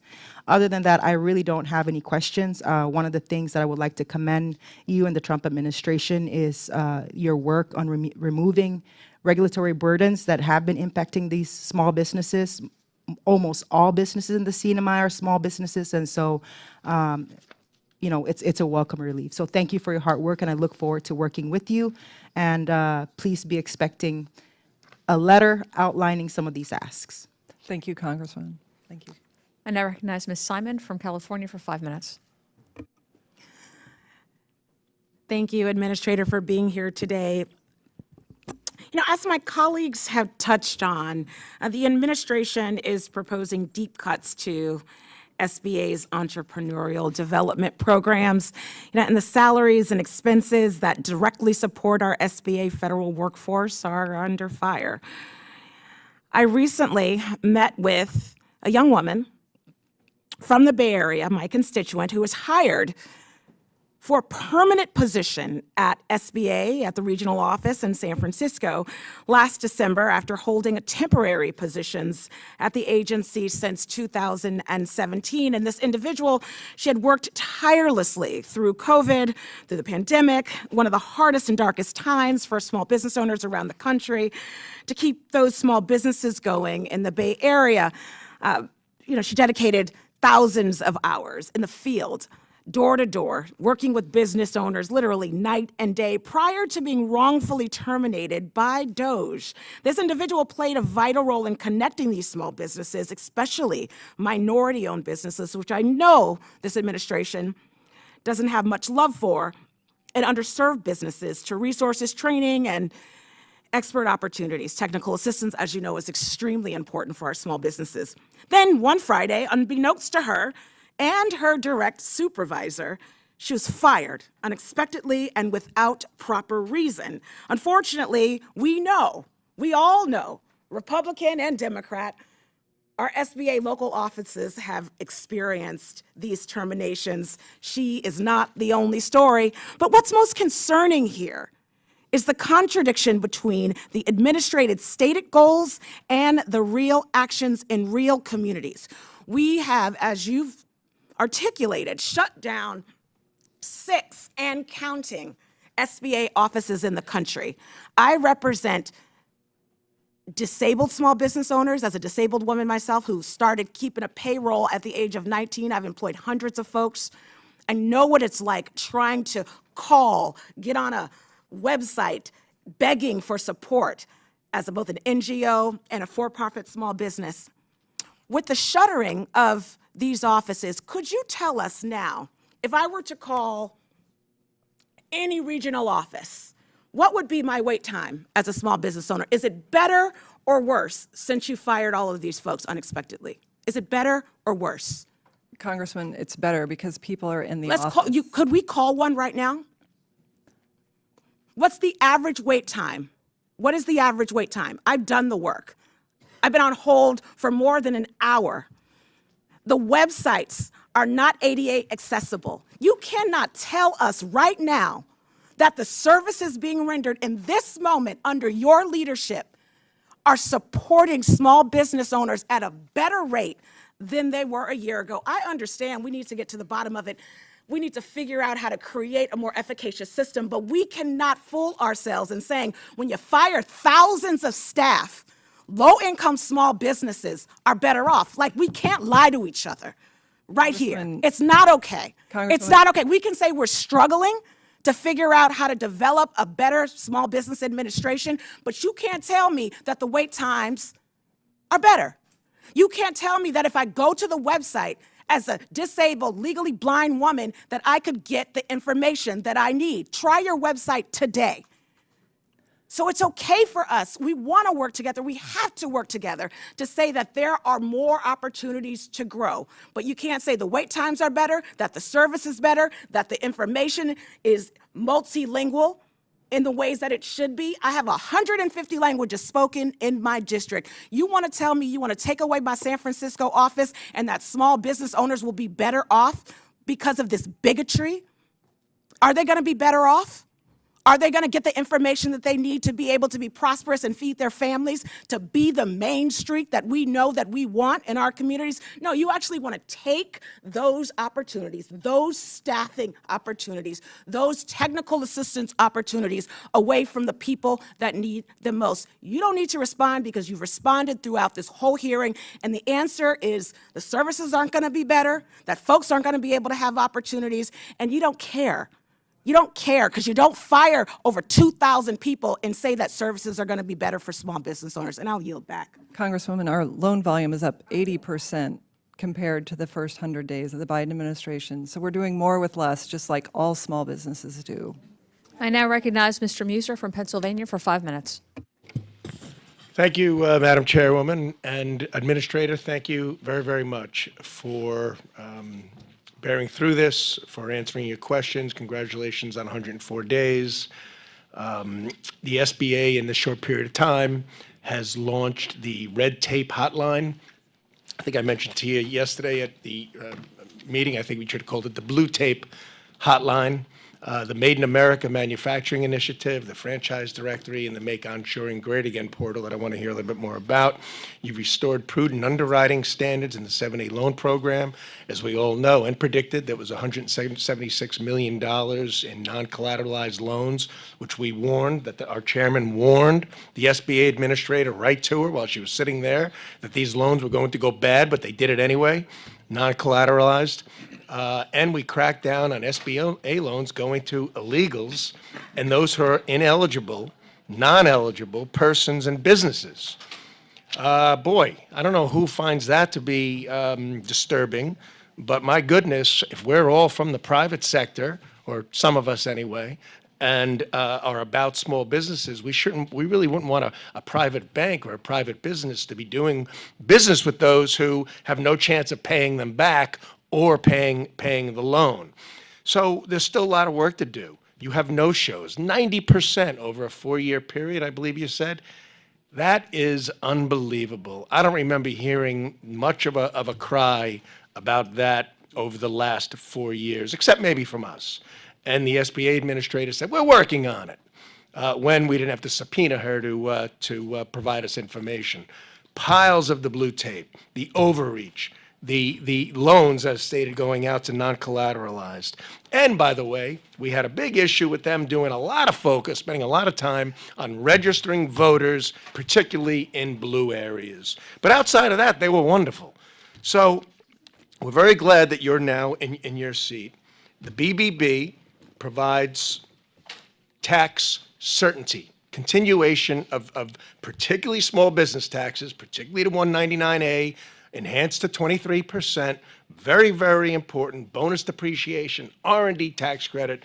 Tell us from your vast experience in business, and you're talking with the small business you worked for, what would happen if these provisions expire? Well, we would face many, many challenges, most of which would be felt on Main Street America. And certainly that is the heartbeat of this country's economy. It's the jobs engine. It would cost us millions and millions of jobs if that 23% deduction doesn't go through, if factories don't have the depreciation they need to invest and grow in Made in America manufacturing, which is so vital to our country's economic and national security. And they would, many of them, we would lose many of our small businesses because they operate at such thin margins. They would lose the certainty of their future and be unable to invest not just in equipment but in employees and hiring, which are the engines of our hiring, under which President Trump, we've already seen 500,000 jobs created, reversing the Biden administration's decline of manufacturing of 110,000 jobs lost in manufacturing in just his last year. So we're getting back to supporting the working men and women of America on Main Street. Thank you. You're onshoring great again. I want to talk about that, but I also find it alarming how so many talk about tariffs and how that's going to make the sky fall, but raising taxes on companies is A-OK, but not on small businesses, because this bill caters to the big businesses. Does this bill, the BBB, even have any effect on C corporations, the larger corporations, and with certain exceptions of R&D and bonus depreciation? No, it maintains the corporate tax rate, and It maintains it. Yeah, it certainly helps small businesses grow and invest. And did I see correctly that the inflation rate last month was at 2.1%, the lowest it's been since, I think, 2019? Yeah, 4-year lows. Yeah, four-year lows. So why don't you tell us a little bit about your onshoring Great Again, which shows businesses where they could go as opposed to buying products from overseas? Thank you, Congressman. We strongly reject the narrative that things can't be made in America again, and are promoting Made in America manufacturing. And as part of that, not just expanding our loan sizes, but making sure small businesses know they have a choice to procure their resources to onshore production in this country. Our Make Onshoring Great Again portal, which is on the SBA.gov website homepage, can be accessed by everyone. It's 3 different private sector databases that provide access to onshore production, and it'll ensure that our small businesses can source locally and not from the Chinese Communist Thank you, Party. Administrator, very much. I yield back, Mr. Chairman. Gentleman yields back. I now recognize Ms. Goodlander from the great state of New Hampshire for 5 minutes. Thank you, Administrator Loeffler, for being here today. You testified that as you've traveled around the country, you've heard 3 big concerns from our small businesses. You talked about workforce challenges, regulations and red tape, and taxes. I'm hearing similar concerns, but I want to address both. I want to start by asking you about the workforce challenges you've heard about. As I've traveled around New Hampshire, and part of what has really given me grave concern about the biggest cuts to healthcare in American history is the impact that these cuts will have on our small business owners and employees. Do you have a sense, Administrator, of what the scale is? How many small business owners and employees depend on Medicaid? Congressman, we have to make sure that Medicaid is there for the people that need it and not for people who are gaming the system or double dipping. We know that there are Medicaid checks being sent to the same person in 2 different states, and Americans want to know that this program will be there for them when they need it. We should make sure that pregnant single women are able to get that and not able-bodied Americans. Loeffler. Reclaiming my time. The answer is 7 million small business owners and employees depend on Medicaid for affordable health care coverage. We're talking about the biggest cuts to Medicaid in American history. We're also not extending the ACA premium tax credits, which is going to hurt our small businesses across this country. And it's what I'm hearing from our small businesses every day on this job. I want to ask you about childcare as a workforce issue. And Administrator, will you commit to working with me and with our committee to make childcare more affordable?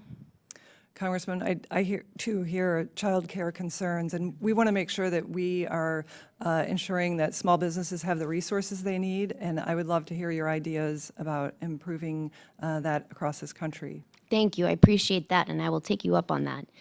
I want to ask you, you mentioned red tape and taxes. As I've traveled around New Hampshire, the number one concern, I guess my question to you is, how important is certainty to our small businesses? Certainty is one thing that small businesses would like to have, but running a small business is about anything but certainty, and that's why the tax bill is so important, so that they have the continuity of their expectations around tax. The primary driver of uncertainty for our small businesses today is this absolutely hard to follow trade policy in which tariffs and trade wars have been waged and exemptions have been granted. You testified earlier, Administrator, that you oppose exemptions for small businesses from the president's tariffs. I just want to be sure that we have that right. I testified that we have to have fair trade for our small businesses who don't have the resources to fight against the trade war waged against our small businesses, allowing small businesses in China to take away, to commit sabotage and espionage when small businesses produce in China. They steal their I'm going to intellectual take property. that as you oppose exemptions for small businesses while some of the biggest corporations in the world are getting exemptions from the president's hollowing trade out of policies. this country's manufacturing base, and that's happened across communities. 5 million workers have not had a voice. We have to restore opportunity for our workers, for our small businesses to compete on a level playing field. I agree. You know, in New Hampshire, we have an incredible community of advanced manufacturing small businesses. And I'm reading here from a letter I received from one such business in the town of Fitzwilliam, New Hampshire. This is a precision motion and engineering company. It's a small business. They said without relief, Companies like Abtech, representing the backbone of American manufacturing, face significant challenges to sustaining growth, innovation, and employment. I've heard from countless small businesses who are worried that they're not going to be able to stay in business because of the president's tariffs. Will you commit to working with us in this committee to make sure that our small manufacturing businesses don't go out of business? Well, certainly I'll always commit to working Through with this committee exemptions to to find these options and solutions. Our solution of onshoring our supply chain through our onshoring portal is critical, but we have to ensure that our small businesses are never at the mercy of the Chinese Communist Party again. I couldn't Why did agree that more happen with in that, America? and I want them We to have stay in make sure. business. So Yeah, I hope we can they'll count on you use to our work with us onshoring on that. portal. Yeah. Administrator Loeffler, you talked about staffing cuts. Last week, you testified before the Senate, and you committed to my colleague Senator Shaheen from New Hampshire to giving us a full update on how you plan to restaff critical district offices, including in New Hampshire, so that you know we've seen a 60% reduction in our staffing in New Hampshire. How is that in any way consistent with strengthening the SBA in the field? Well, we've certainly seen a return to office, and the return to office did cause some people to opt out of returning to work in office, but we are restaffing those field offices, and people are back at work now in the field office. Well, for the first unfortunately, time in my 4 state of New years. Hampshire, we've seen a 60% reduction, and this is harming our small businesses. So I expect that we will be hearing from you with answers to our questions about how you intend to restore the workforce in that critical field office. Gentlelady's time is up. I now recognize Mr. Stauber from the great state of Minnesota for 5 minutes. Thank you, Chairman Williams and Ranking Member Velasquez, for holding today's hearing. And thank you, Administrator Loeffler, for your testimony and your willingness to lead the SBA at such a pivotal moment. I want to just share that during the Biden administration, the SBA lacked transparency, leading this committee to issue 4 subpoenas to former Administrator Guzman to talk about oversight in the Small Business Committee. And I'd like to remind my colleagues, Senator Loeffler, Administrator Loeffler, is here on her own. She didn't need a subpoena to compel her to testify before this committee. And I commend you for that. Is it safe to say that under your leadership and the Small Business Committee asks you to come in and talk, you won't need a subpoena? You'll come willingly like you did today? Yes, Congressman, I will be glad to talk with this committee, and we're going to continue to be very transparent. Thank you very much. Small business owners in my district in northern Minnesota and across the country have spent the last few years drowning in blue tape. During the Biden administration, more than 1,100 new regulations were added to the Federal Register. Those rules carried a staggering $1.8 trillion price tag and imposed more than 356 million hours of paperwork on the American small business man and woman. That's not governing. It's smothering, stifling, and wrong. And the hardest hit was Main Street. And I've spoken to countless entrepreneurs, small business men and women who sat right here in front of us. And I asked, are those rules and regulations crushing, demoralizing? And they all said yes. No more rules and regulations on American small businesses. It's stifling. Can you speak to the steps you've taken in your first 100+ days to reduce the regulatory burdens on American small businesses?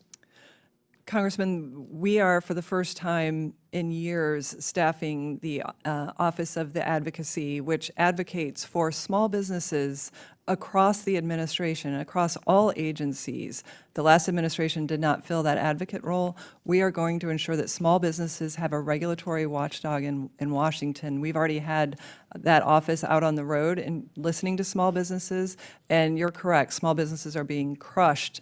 We call it the American dream wrapped in blue tape. So we have to unleash small businesses, and we've heard it from every single business. We're going to ensure that they have a voice in unwrapping that regulatory red tape. And the small businesses that you have talked to, and I have talked to many, they want certainty, and that certainty comes with the extension, a permanent extension of the Tax Cut and Jobs Act. Would that be correct?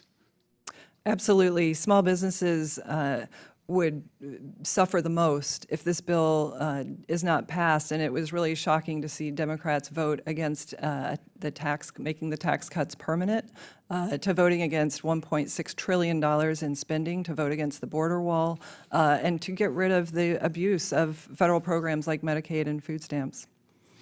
Another major change under your leadership has been a push to restructure and streamline the SBA.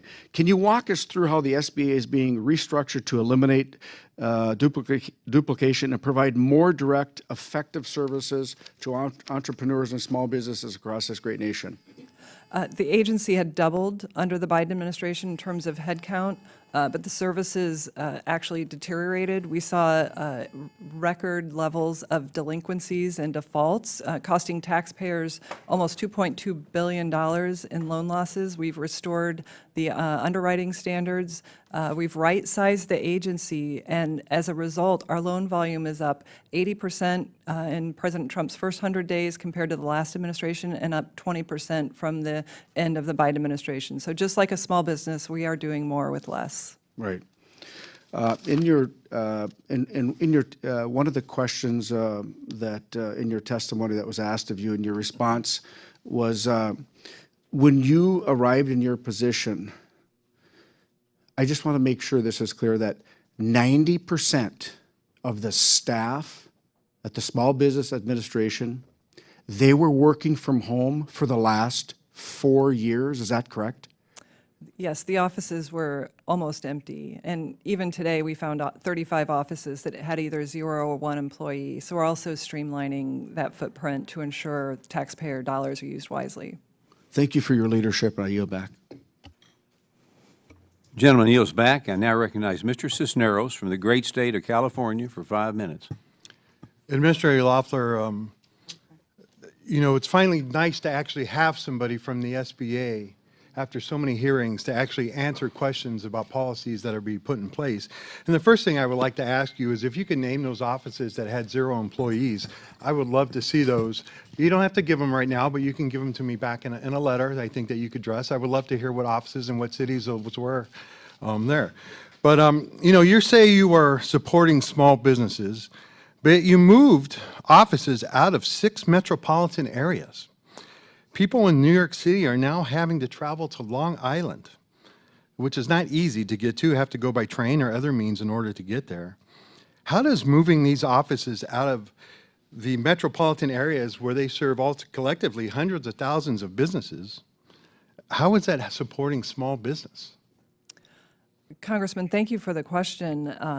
I would like to start by thanking Secretary Noem and ICE for ensuring that our cities are safe. You saw in a sanctuary city yesterday. That's not, I'm not asking you about ICE. I'm asking about how you're supporting small businesses if you're moving the offices out of the areas. Small businesses safe after 4 years of an open Were any borders of these policy. any of these SBA offices or any of these small businesses under attack or threat? Do you have proof of that where everything was going off, where you needed to move these offices out? In Denver, we saw a terror attack on the Jewish community by an illegal alien who is in a sanctuary city. Yes, there are many small businesses in Denver that are threatened by illegal aliens who are Again, I would love to see that list of small businesses that have been attacked or threatened by We have many by these stories where of small you felt that it businesses. was needed in order to move these offices out.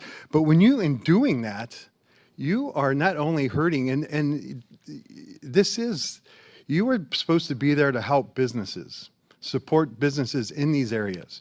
And some of these businesses are owned and operated not only by Democrats, but independents and Republicans as well. And when you move these resources out of these metropolitan areas, you are making it harder for them to receive these services. So how is this helping small businesses? How is it keeping them safe?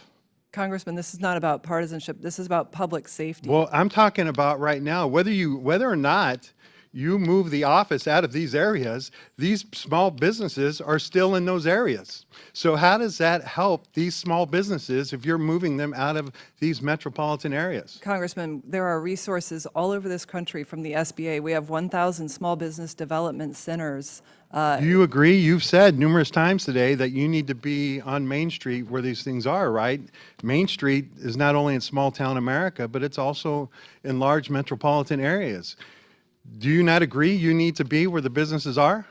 We absolutely are where the businesses are. Well, but how we're are, ensuring then that our explain regional if that is the offices- thing, why are you moving offices out of these metropolitan areas? Not only are Because they when you do unsafe, that, but the you are office not where the businesses are. The offices are not only unsafe, they're in areas that are difficult to get to. They have, the buildings Okay, are inaccessible So to small moving an businesses. office They out of need to New be York close to City Main into Street. Long We're gonna Island be is on Main making it Street. more accessible for those thousands of small businesses in New York City. We are going to support regional offices in areas that comply with federal law, including federal immigration law. I'm mistaken. I'm sorry. I was assuming that you were the Small Business Administrator, not Homeland Security.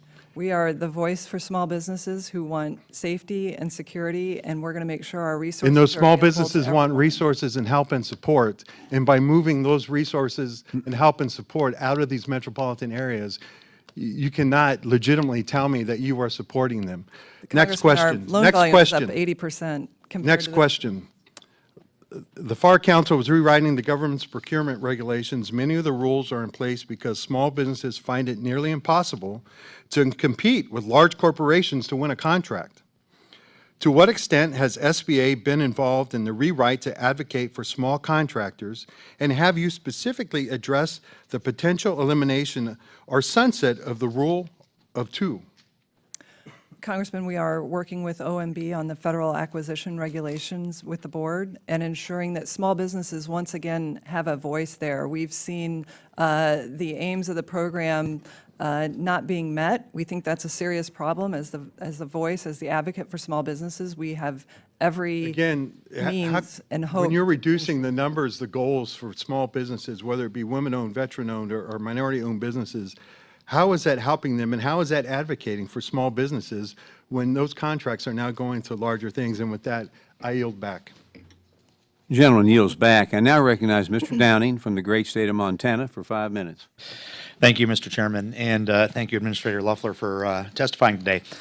I represent Montana's 2nd Congressional District, which is among the most rural in the nation.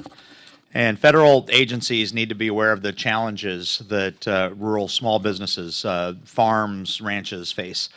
To help address this, I introduced the Expanding Access to Capital for Rural Job Creators Act, which requires the SEC's Office of the Advocate for Small Business Capital Formation to report on capital access issues faced by rural small businesses. The Small Business Administration, much like the SEC, needs leadership that values small business innovators from all different types of communities. So, Administrator, do you believe the Small Business Administration under the Biden administration paid adequate attention to the difficulties that rural small businesses face in securing capital? Congressman, we saw a major void in serving rural communities. As the daughter of a 5-generation farm, I know how important and vital small businesses are. They are disproportionately important in rural communities. They were completely overlooked in the Biden administration. So what is the SBA doing under your leadership to reverse the previous administration's inaction and to expand access to capital for rural entrepreneurs and small businesses? Well, we certainly immediately staffed our Office of Rural Advocacy to ensure that the small business community has a true advocate there. And we're working across the not just the regulatory rule set to ensure that hub zones and other aspects of the SBA are truly defined so that small businesses in rural communities thrive, but that our lending sector provides access to small business loans. Unfortunately, under the Biden administration, we saw a severe decline in lenders offering SBA loans, which disproportionately impacted rural communities. So we have a focus on ensuring capital is made available there. Thank you. In our hearings here in House Small Business Committee, we've investigated how the Biden administration SBA egregiously politicized and mismanaged its operation through irresponsible work-from-home policies, DEI mandates, and voter registration efforts. So since taking over as administrator, what have been some of the most egregious examples of politicization and inefficiency that you and your team have discovered from this Biden SBA? Well, you mentioned the electioneering of setting up voter registration, certainly in Michigan with the MOU, but we've also heard of other states that happening. We moved on day one to ensure that the focus got back to small business, and we ended that work, which went through something like 2033. We're back to focusing on small businesses, but we also saw tremendous fraud that was being swept under the rug by the Biden administration, not just in the COVID-era loan programs that they attempted to forgive on the backs of hardworking Americans, those fraudsters' loans, but we've also found that other areas of giving loans to those over the age of 120, under the age of 11, $630 million worth of those loans were found thanks to DOGE, thanks to their ability to do data analytics. As a result of that, we've been able to strengthen our loan application process and then also reform our lending programs to ensure that they're not losing money to the tune of $2 billion, which is what happened under the Biden administration. Thank you. You mentioned the work SBA has done under your leadership to restore integrity to the loan programs through citizen verification protocols. To what degree did the SBA and the previous administration channel taxpayer dollars to provide loans to illegal aliens? Well, one example that we were able to stop was we identified a loan for more than $700,000 that was going to an illegal alien. We were able to stop the funding on that. We have to make sure that the agency's resources are made available to U.S. citizens. So what steps do you think Congress can take moving forward to ensure that future presidential administrations can't mismanage SBA in the same manner? Well, certainly President Trump's leadership with his executive order of stopping taxpayer subsidization of the Biden open borders policy is a first step, but ensuring that it's codified to have citizenship as a requirement for receiving SBA resources. Okay. Finally, I just want to touch on veterans as they play a role in small business owners. President Trump's budget request for 2026 includes a $10 million increase for veteran-owned business services through small business development centers. How would this request better support veteran entrepreneurs? Well, we know that veterans are going to be better off under President Trump. We recently signed an MOU with the Veterans Administration Secretary Doug Collins to ensure that the SBA and VA are working together and ensuring that their increase in their budget also coordinates with ours to the benefit of small business and veterans. Excellent. Thank you, Mr. Chair. I yield. Gentleman yields back. I now recognize Mr. McGarvey from great state of Kentucky for 5 minutes. Thank you, Mr. Chairman. Thank you, Administrator Loeffler, for being here with us today. I want to start by going back to one of the questions you obfuscated on earlier today when the ranking member Velasquez asked if you would provide the committee with copies of the agency reduction in force and reorganization plans that you submitted to the Office of Personnel Management on March 13th and April 14th, as well as the monthly progress reports beginning in May. That's a yes or no question. You said you would do it as appropriate. So let me ask you, is it appropriate for you to give the oversight body and Congress of the Small Business Association those plans specifically from March 13th and April 14th, as well as the monthly progress reports? Will you do that for us, and is it appropriate? Congressman, I have committed to being transparent with Right, but you're not. So is it yes or no? No, I've been very No. transparent This about our is so. plans. I tell you what, this is so simple. Will you give us the report you submitted on March 13th and April 14th? We'll certainly talk with our team. And So that's a I no. have broad authority. Like, I've to got run the kids, Ms. Loeffler, agency so I'm under used the to dealing with this type of obfuscation. Yeah. It's a yes or no question. Will you No, give us the we'll report talk you've about it. already We'll come submitted? back to you. No, we We'll don't need to certainly get talk back about to it. you. Will you submit it? Yeah. No, we'll certainly get back to you. I have broad No. authority to You're- run the agency. The buck That's what has I'm to doing. stop somewhere. No, the buck with the stops Small with Business me. I make the Administration. Okay, decisions then for the yes or no? Will you agency. give us the report you gave to OPM? Yeah, I'll consult with my team and we'll come back. No. Your team. It's you. Yeah. I thought you were in charge. Yeah, well, we're going to make sure that we uphold all the rules and requirements. of No. our It's a yes or a no question. Will yeah. you give us the reports you submitted? If you're transparent, you'll give them to us. Yes, we'll. Yes, great. certainly Thank you. come back Thank you to for saying yes. We will hold you to that. I also want to go into tariffs now, because with tariffs, I've talked about tariffs all the time. Tariffs are neither good nor bad. Tariffs are a tool. A hammer is neither good nor bad. It's a tool. It's really good for putting a nail in a wall. It's not so great for fixing your iPhone. How you use them matters. And the chaotic nature of the Trump tariff policy has disrupted the economy so much that even Wall Street analysts have a name for it, the taco term. That we're talking about Trump's tariff policy. But that uncertainty is not funny for small businesses.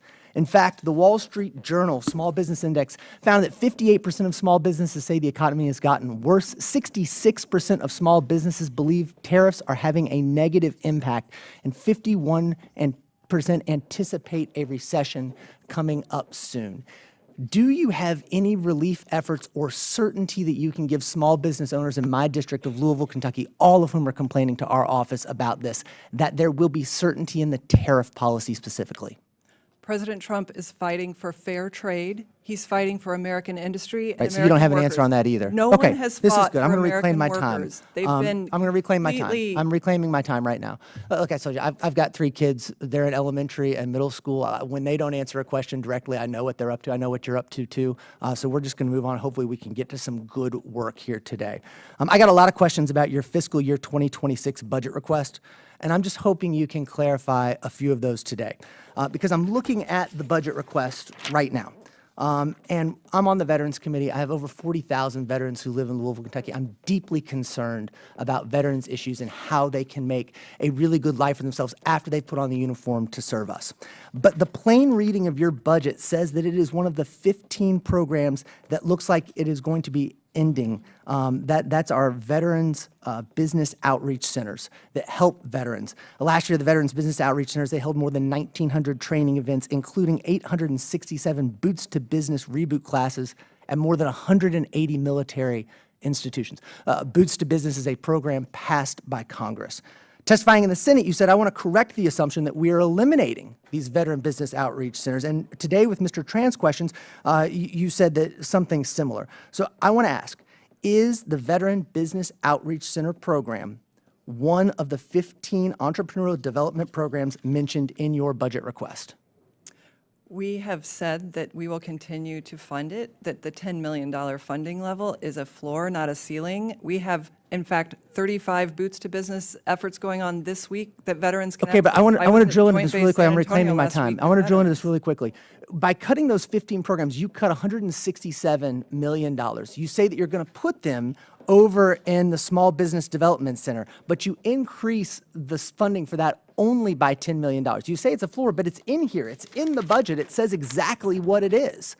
So it doesn't seem possible that you have the funding for a congressionally approved program which has put thousands of veterans not just back to work, but having the American dream of starting their own business. Your budget eliminates it, and again, you are not giving us a straight answer.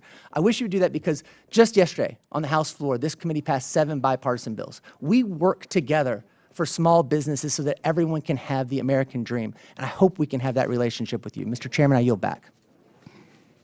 Gentleman yields back. I now recognize Mr. Weed from the great state of Wisconsin for 5 minutes. Well, thank you, Mr. Chairman, and thank you, Administrator Loeffler, for testifying here today. Administrator Loeffler, in your opening statement, you mentioned unprecedented levels of fraud and mismanagement within the SBA under the previous administration. Unfortunately, this seems to be the trademark of the Biden administration, not only within the SBA, but across the federal government. I want to thank you and your team's hard work to reorient and streamline the SBA towards working for Main Street once again. One of the primary concerns I hear from small businesses in my district is their ability to access capital. During the Biden administration, the 7A loan program, like many other federal programs, was nearly destroyed thanks to the previous administration's reckless policies. How will the recent reforms to 7A loan program protect this program for years to come? Congressman, you're right. Under the Biden administration, they introduced a SOP called Do What You Do, effectively trying to turn the 7A loan program, which is a public-private partnership, into a grant program. As a result of that, we saw rising defaults, going negative cash flow for the first time in 13 years. We've eliminated that SOP and restored the prior underwriting guidelines to ensure that small businesses have the access to capital that they need under certain terms that apply to everyone. So almost a quarter of the working population in the district that I represent, in Wisconsin's 8th District, are employed in the manufacturing sector. My Republican colleagues and I are fully supportive of the Trump administration and SBA's goal of bringing back manufacturing to the United States, and programs like the Make Onshoring Great Again portal and the American Manufacturing Initiatives are important pieces in achieving this goal. With that being said, what are some of the biggest concerns you're hearing from manufacturers on your Made in America Roadshow? And what can we do as members of this committee to alleviate some of those concerns? Certainly. Thank you, Congressman. Some of the biggest concerns we hear are ensuring that the tax bill gets passed, making the tax cuts permanent, to have 100% expensing in addition to the 199A pass-through deduction, the 179 bonus depreciation, Made in America manufacturing, 100% depreciation. They want to know that's going to go through because manufacturers are spring-loaded for investment. If that goes through, they're spring-loaded for hiring. And that's another issue is the skilled workforce. Manufacturers talk to us about finding that skilled workforce. So that's been a big focus for us. And then deregulation. They have been crushed by massive regulation the last 4 years, and that has been heaped disproportionately on small businesses and manufacturers. And so we're getting back to the focus on deregulation as well. Great. Well, thank you, Administrator Loeffler, for all you do and for your service to our great country. Thank you, appreciate it. I yield back. Gentleman yields back. I now recognize Dr. Conaway, great state of New Jersey, for 5 minutes. Thank you, Mr. Chairman, and thank you, Administrator Loeffler, for presenting yourself to us today and offering information on the workings of your department. On March 19th, President Trump signed an executive order which effectively dismantles the U.S. Department of Education, or certainly puts it on track to be dismantled. This unprecedented action has also included shifting the student loan portfolio, which is a $1.6 trillion outstanding loan debt, to the SBA. In addition to that, the SBA announced that it will be reducing its workforce by 43%. That amounts to 2,700 employees, as you've noted for us here today. And so it seems contrary to the White House's position that they are trying to bring efficiencies to both of these efforts, the Small Business Administration and administering student loans, with less people to actually do that, and placing that student loan portfolio in an agency that has no experience in running that very important program. I have not heard, and it's not been presented to me, that you have presented plans on how you intend to incorporate the student loan portfolio within the SBA. Can you outline those plans for us today? Well, Congressman, as you're aware, the Biden administration created an absolute crisis with the student loan program, trying to forgive nearly Reclaiming my $2 time. trillion I'm asking a question about debt reclaiming my time. I really don't want to be combative with you, but if you would just get, because I only have limited time, could you just give us a brief outline of what your plans are to incorporate this loan portfolio? Yes, Congressman. We'll be working with the White House and this administration to ensure any of these plans, as they're developed, will be carried out. The SBA is the largest government-guaranteed lender, a $444 billion loan portfolio that we operate. We've generated an 80% increase in our loan volume with 43% less staff, and it's consistent with the FSA program. Let me move on to tariffs, because I don't want to leave this important question to one side.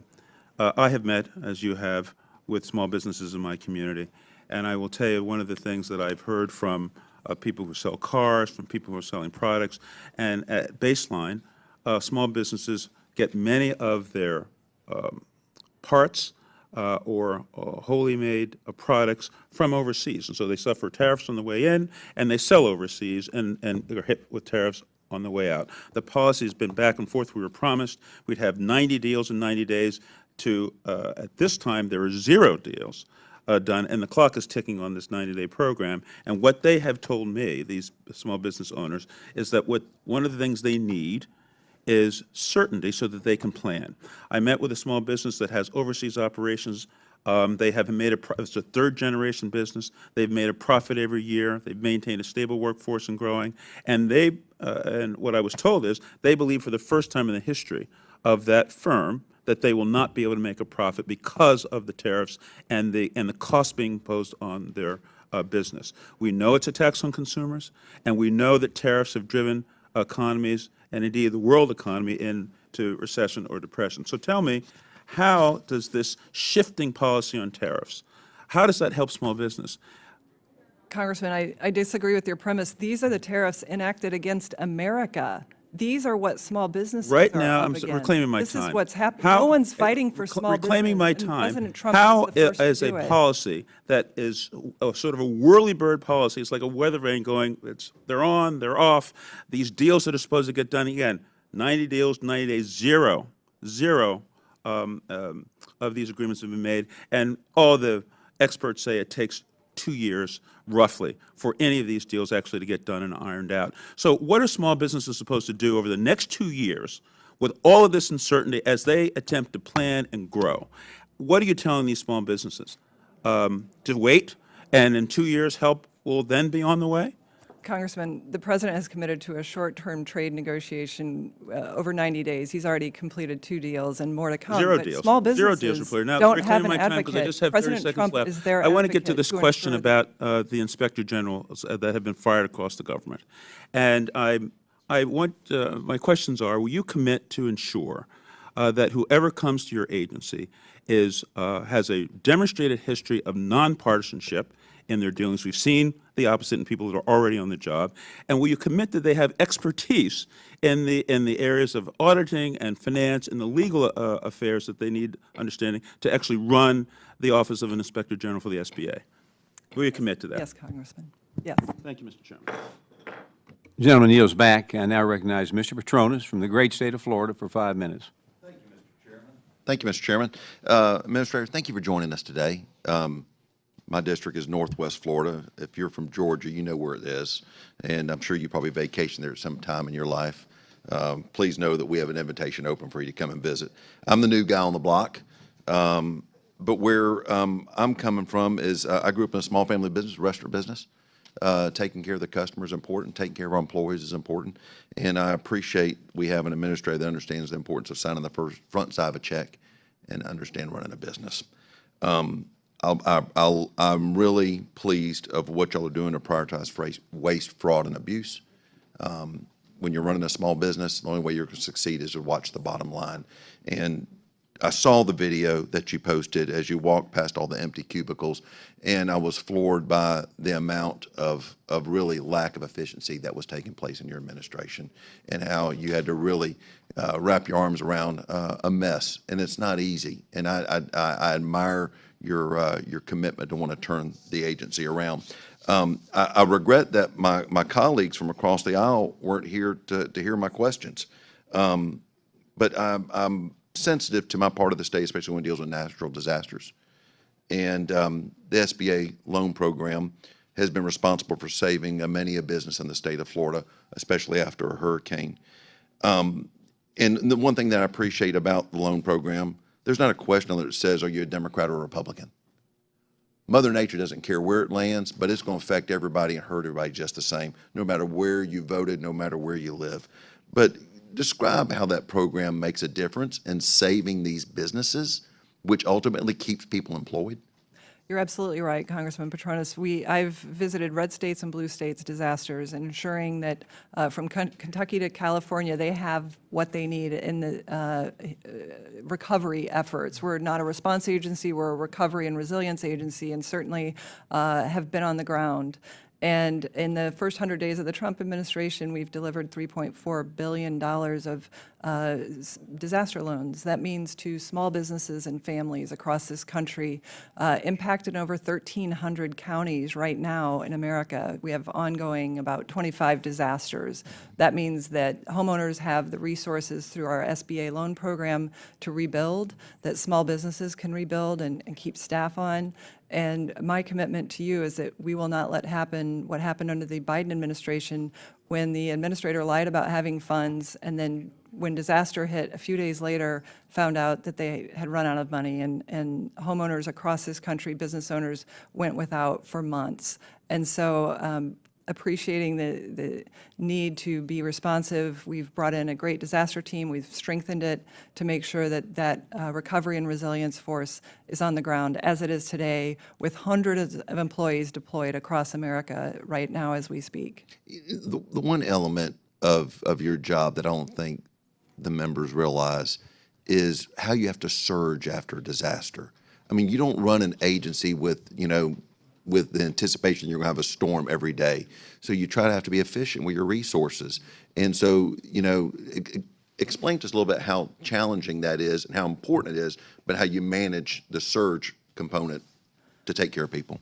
Well, we've brought in an experienced leader in disasters, Chris Stallings, who is ensuring that he brings to bear all of his experience in responding to disasters on the ground in Georgia and a national network. And he is on the phone with states every single day and also monitoring weather developments or other developments that might constitute a disaster to ensure that we are a ready, rapid response force when it happens. And I think the job that we've done to date is reflective of the job we will continue to do. We're reporting to you monthly on the resources left in that program, which are, under the current budget, sufficient to get us well through the year at current elevated levels. So we're not only managing the people resources, but the financial resources and partnering with states as we do every single day. Well, it's crazy. You take a storm like Milton, incredible damage to Florida, but it was one of the worst storms in the history of Georgia and North Carolina. So it's not just work in one state, it's multiple states. I just don't think people realize how much you have on your plate and how much efficiency you've done in a short time you've been there. So thank you for your leadership. Thank you, Congressman. It's an honor. The gentleman yields back. I now recognize Mr. Latimer from the great state of New York for 5 minutes. Thank you, Mr. Chairman. Thank you, Madam Administrator. I stay in close contact with the business report with some very specific information that comes out of this conversation. Sorry. Thank you. Sorry about that. I apologize. Thank you, Mr. Chairman. Thank you, Madam Administrator. I want to report back to the businesses in my communities, which I stay in close contact with, some of these information. It is correct that you have closed the New York City SBA office in Federal Plaza. Is that correct?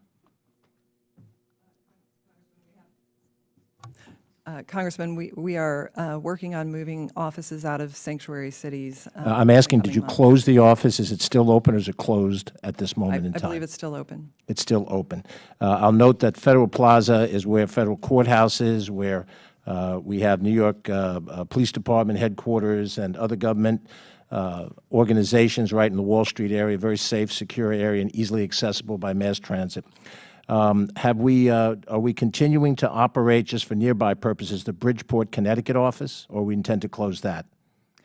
I can get you a list of the offices that we currently have open. I believe we still have it, and we have our small business development centers as well across the New York and Connecticut area. And what about Newark, New Jersey? Is that office open, closed, planned to be closed? Like I said, I can get you the full list. Right now, I believe they're operating. All right, I will share that. I will share that with the folks that we have. The offices that we are closing had no staff. What is the head count of the expected of the Long Island office that will replace the New York City office?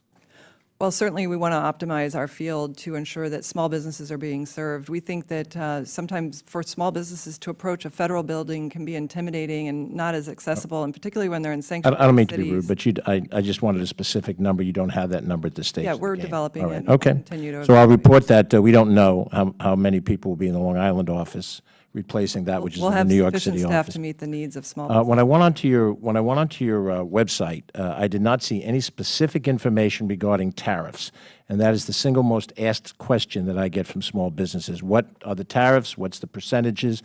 Do you intend to have a distinct page on small business website that a business can go to look at and see what the tariff policies are? Congressman, on our homepage, we have our onshoring portal that allows small businesses to access resources that can direct them to onshore suppliers to strengthen their supply chains and ensure that they But you don't have specific information that when a business is trying to price its product or service, it needs to know certain specific information, and it needs to know exactly what the tariffs are for the particular country, for the particular product. Just yesterday, there was an announcement that steel and aluminum may be going from 25% up to 50%. We don't know if that's true. There may be a deal that comes down tomorrow, or maybe not, with a company. And I want to be able to direct someone And so either you do or you won't have that in the Small Business Administration website. Do I assume that that is not the case? You're going to refer them to some other location for that information? The tariff conversations are ongoing, and the president has implemented 10% reciprocal tariffs in the meantime, and amongst the other things. administration will continue to ensure that. All right, we'll try to these find the changes are information I can, and I'll share it. Should I inform the small businesses in my area that the organization is going to cease all efforts for women, minority, and disabled-owned businesses, the initiatives that have existed in the past, given the policies toward inclusion, diversity, and equity? That's incorrect, Congressman. We're streamlining and unifying our services to ensure that there's not confusion and too much bureaucracy for small businesses to deal with. Does that mean there will continue to be programs for women, minority, and disabled Our services organizations? are available to all who qualify. We don't pick winners and losers. We don't. Well, pick no one's people asking you on to pick it, but political there have been specific professions. initiatives. I'm not meaning to be contentious, but there's been specific initiatives to assist those who are women-owned businesses, minority-owned businesses, and disabled-owned businesses. And those initiatives which assist people in those categories, are they going to be continued or are they going to end? We continue our compliance with statutory requirements for small business contracting. That doesn't sound like a firm commitment, but I appreciate your answers. Mr. Chairman, I yield back my time. The gentleman yields his time back. I now recognize Mr. Jack from the great state of Georgia for 5 minutes. Well, thank you, Mr. Chairman and Administrator. As the only Georgian on this committee, I'm very excited for your testimony today, and I very much enjoyed working not just with you, but many of your senior leadership within Small Business Administration during my previous life when I worked for President Trump in the White House. I heard some of my colleagues invoke Richard's name, Mr. Kingan, who I think is doing a fantastic job for you, Wesley as well. So I want to commend you for the team that you've assembled around you, and likewise your leadership.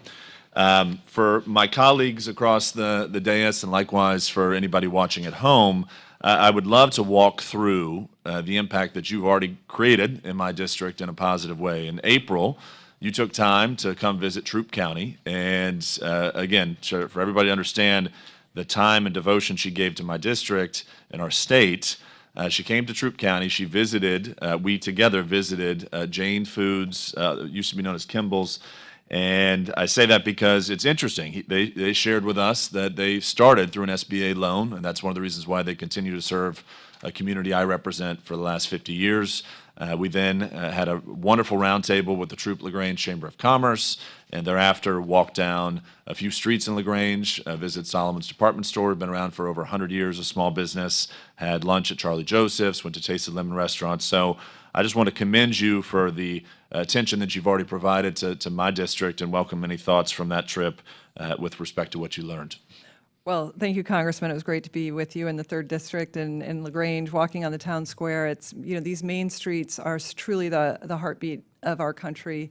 And, what we saw was not just the ingenuity of Main Street and how they create jobs and opportunity. We also visited a manufacturer and saw that they are spring-loaded for growth thanks to President Trump's policies. And we're really pleased to be able to promote the administration's agenda of Made in America manufacturing. We heard from an aerospace manufacturer that with the Big Beautiful Bill Act, if it passes, there will be more investment, more jobs in this country, more Made in America. So from Main Street, from Charlie Joseph's all the way to aerospace manufacturing, it's vitally important that we support the administration's agenda with access to capital, reducing regulation that is so burdensome. We heard that from every small business owner. And then we also heard the need to reduce regulations, spending, and taxes. So that's just the consistent focus we hear, but it's really great to see that in a state like Georgia, it's working and manufacturing is very strong. Well, and I'm glad that you mentioned, too, that your role as leading the Small Business Administration is to fulfill the administration's agenda and the president's priorities, and to respectfully rebut some of my Democrat colleagues' line of questioning throughout this hearing with respect to the location of offices. I just want to clarify, over 70% of Americans support President Trump's immigration policies, and they do not want to see in the incentive structure that we saw over the last 4 years reward illegal immigration. So by working with jurisdictions that respect federal law enforcement policy and honoring those jurisdictions that do so, which, by the way, should be every jurisdiction across America. It's a shame that it's not. In effect, in my mind, you're fulfilling what the American people demanded at the ballot box last November, and welcome any thoughts from you again with respect to the relocation of some offices. Absolutely. President Trump won in a landslide because people want the border, the open border policies to end. They want their cities and streets to be safe. They want to be in cities that uphold federal law, that cooperate with ICE. And I'm grateful for his leadership, and I'm proud to support those policies. So we see that working because we know that small businesses have often been terrorized by crime and worse. We've heard horrible stories about this, and we're making sure that small businesses are safe, that our employees are safe, and that we support jurisdictions that support federal law. And in our last 50 seconds of this hearing today, would love for you too just to walk through Made in America, something that we all very much care about. Again, that was a cornerstone campaign promise President Trump made and everyone else on this side of the dais made during our campaigns that led us to the House majority. Would welcome any closing thoughts from you on what SBA is doing to ensure that we continue to fulfill that promise. Well, the SBA is supporting President Trump's focus on Made in America, and we're so proud to have our Made in America manufacturing initiative to be out with manufacturers across the country who are investing in advanced manufacturing, who are going to regain our industrial dominance in the world. And President Trump has been the only president for decades to have the backbone to stand up against countries that have put this on the backs of our manufacturers and our hardworking Americans where their cities were hollowed out. So we're grateful to President Trump and supporting his work there. Thank you, Administrator. Mr. Chairman, I yield. Gentleman yields back. I'd like to thank Administrator Loeffler for being here today, for your testimony, and for taking time to come to see us.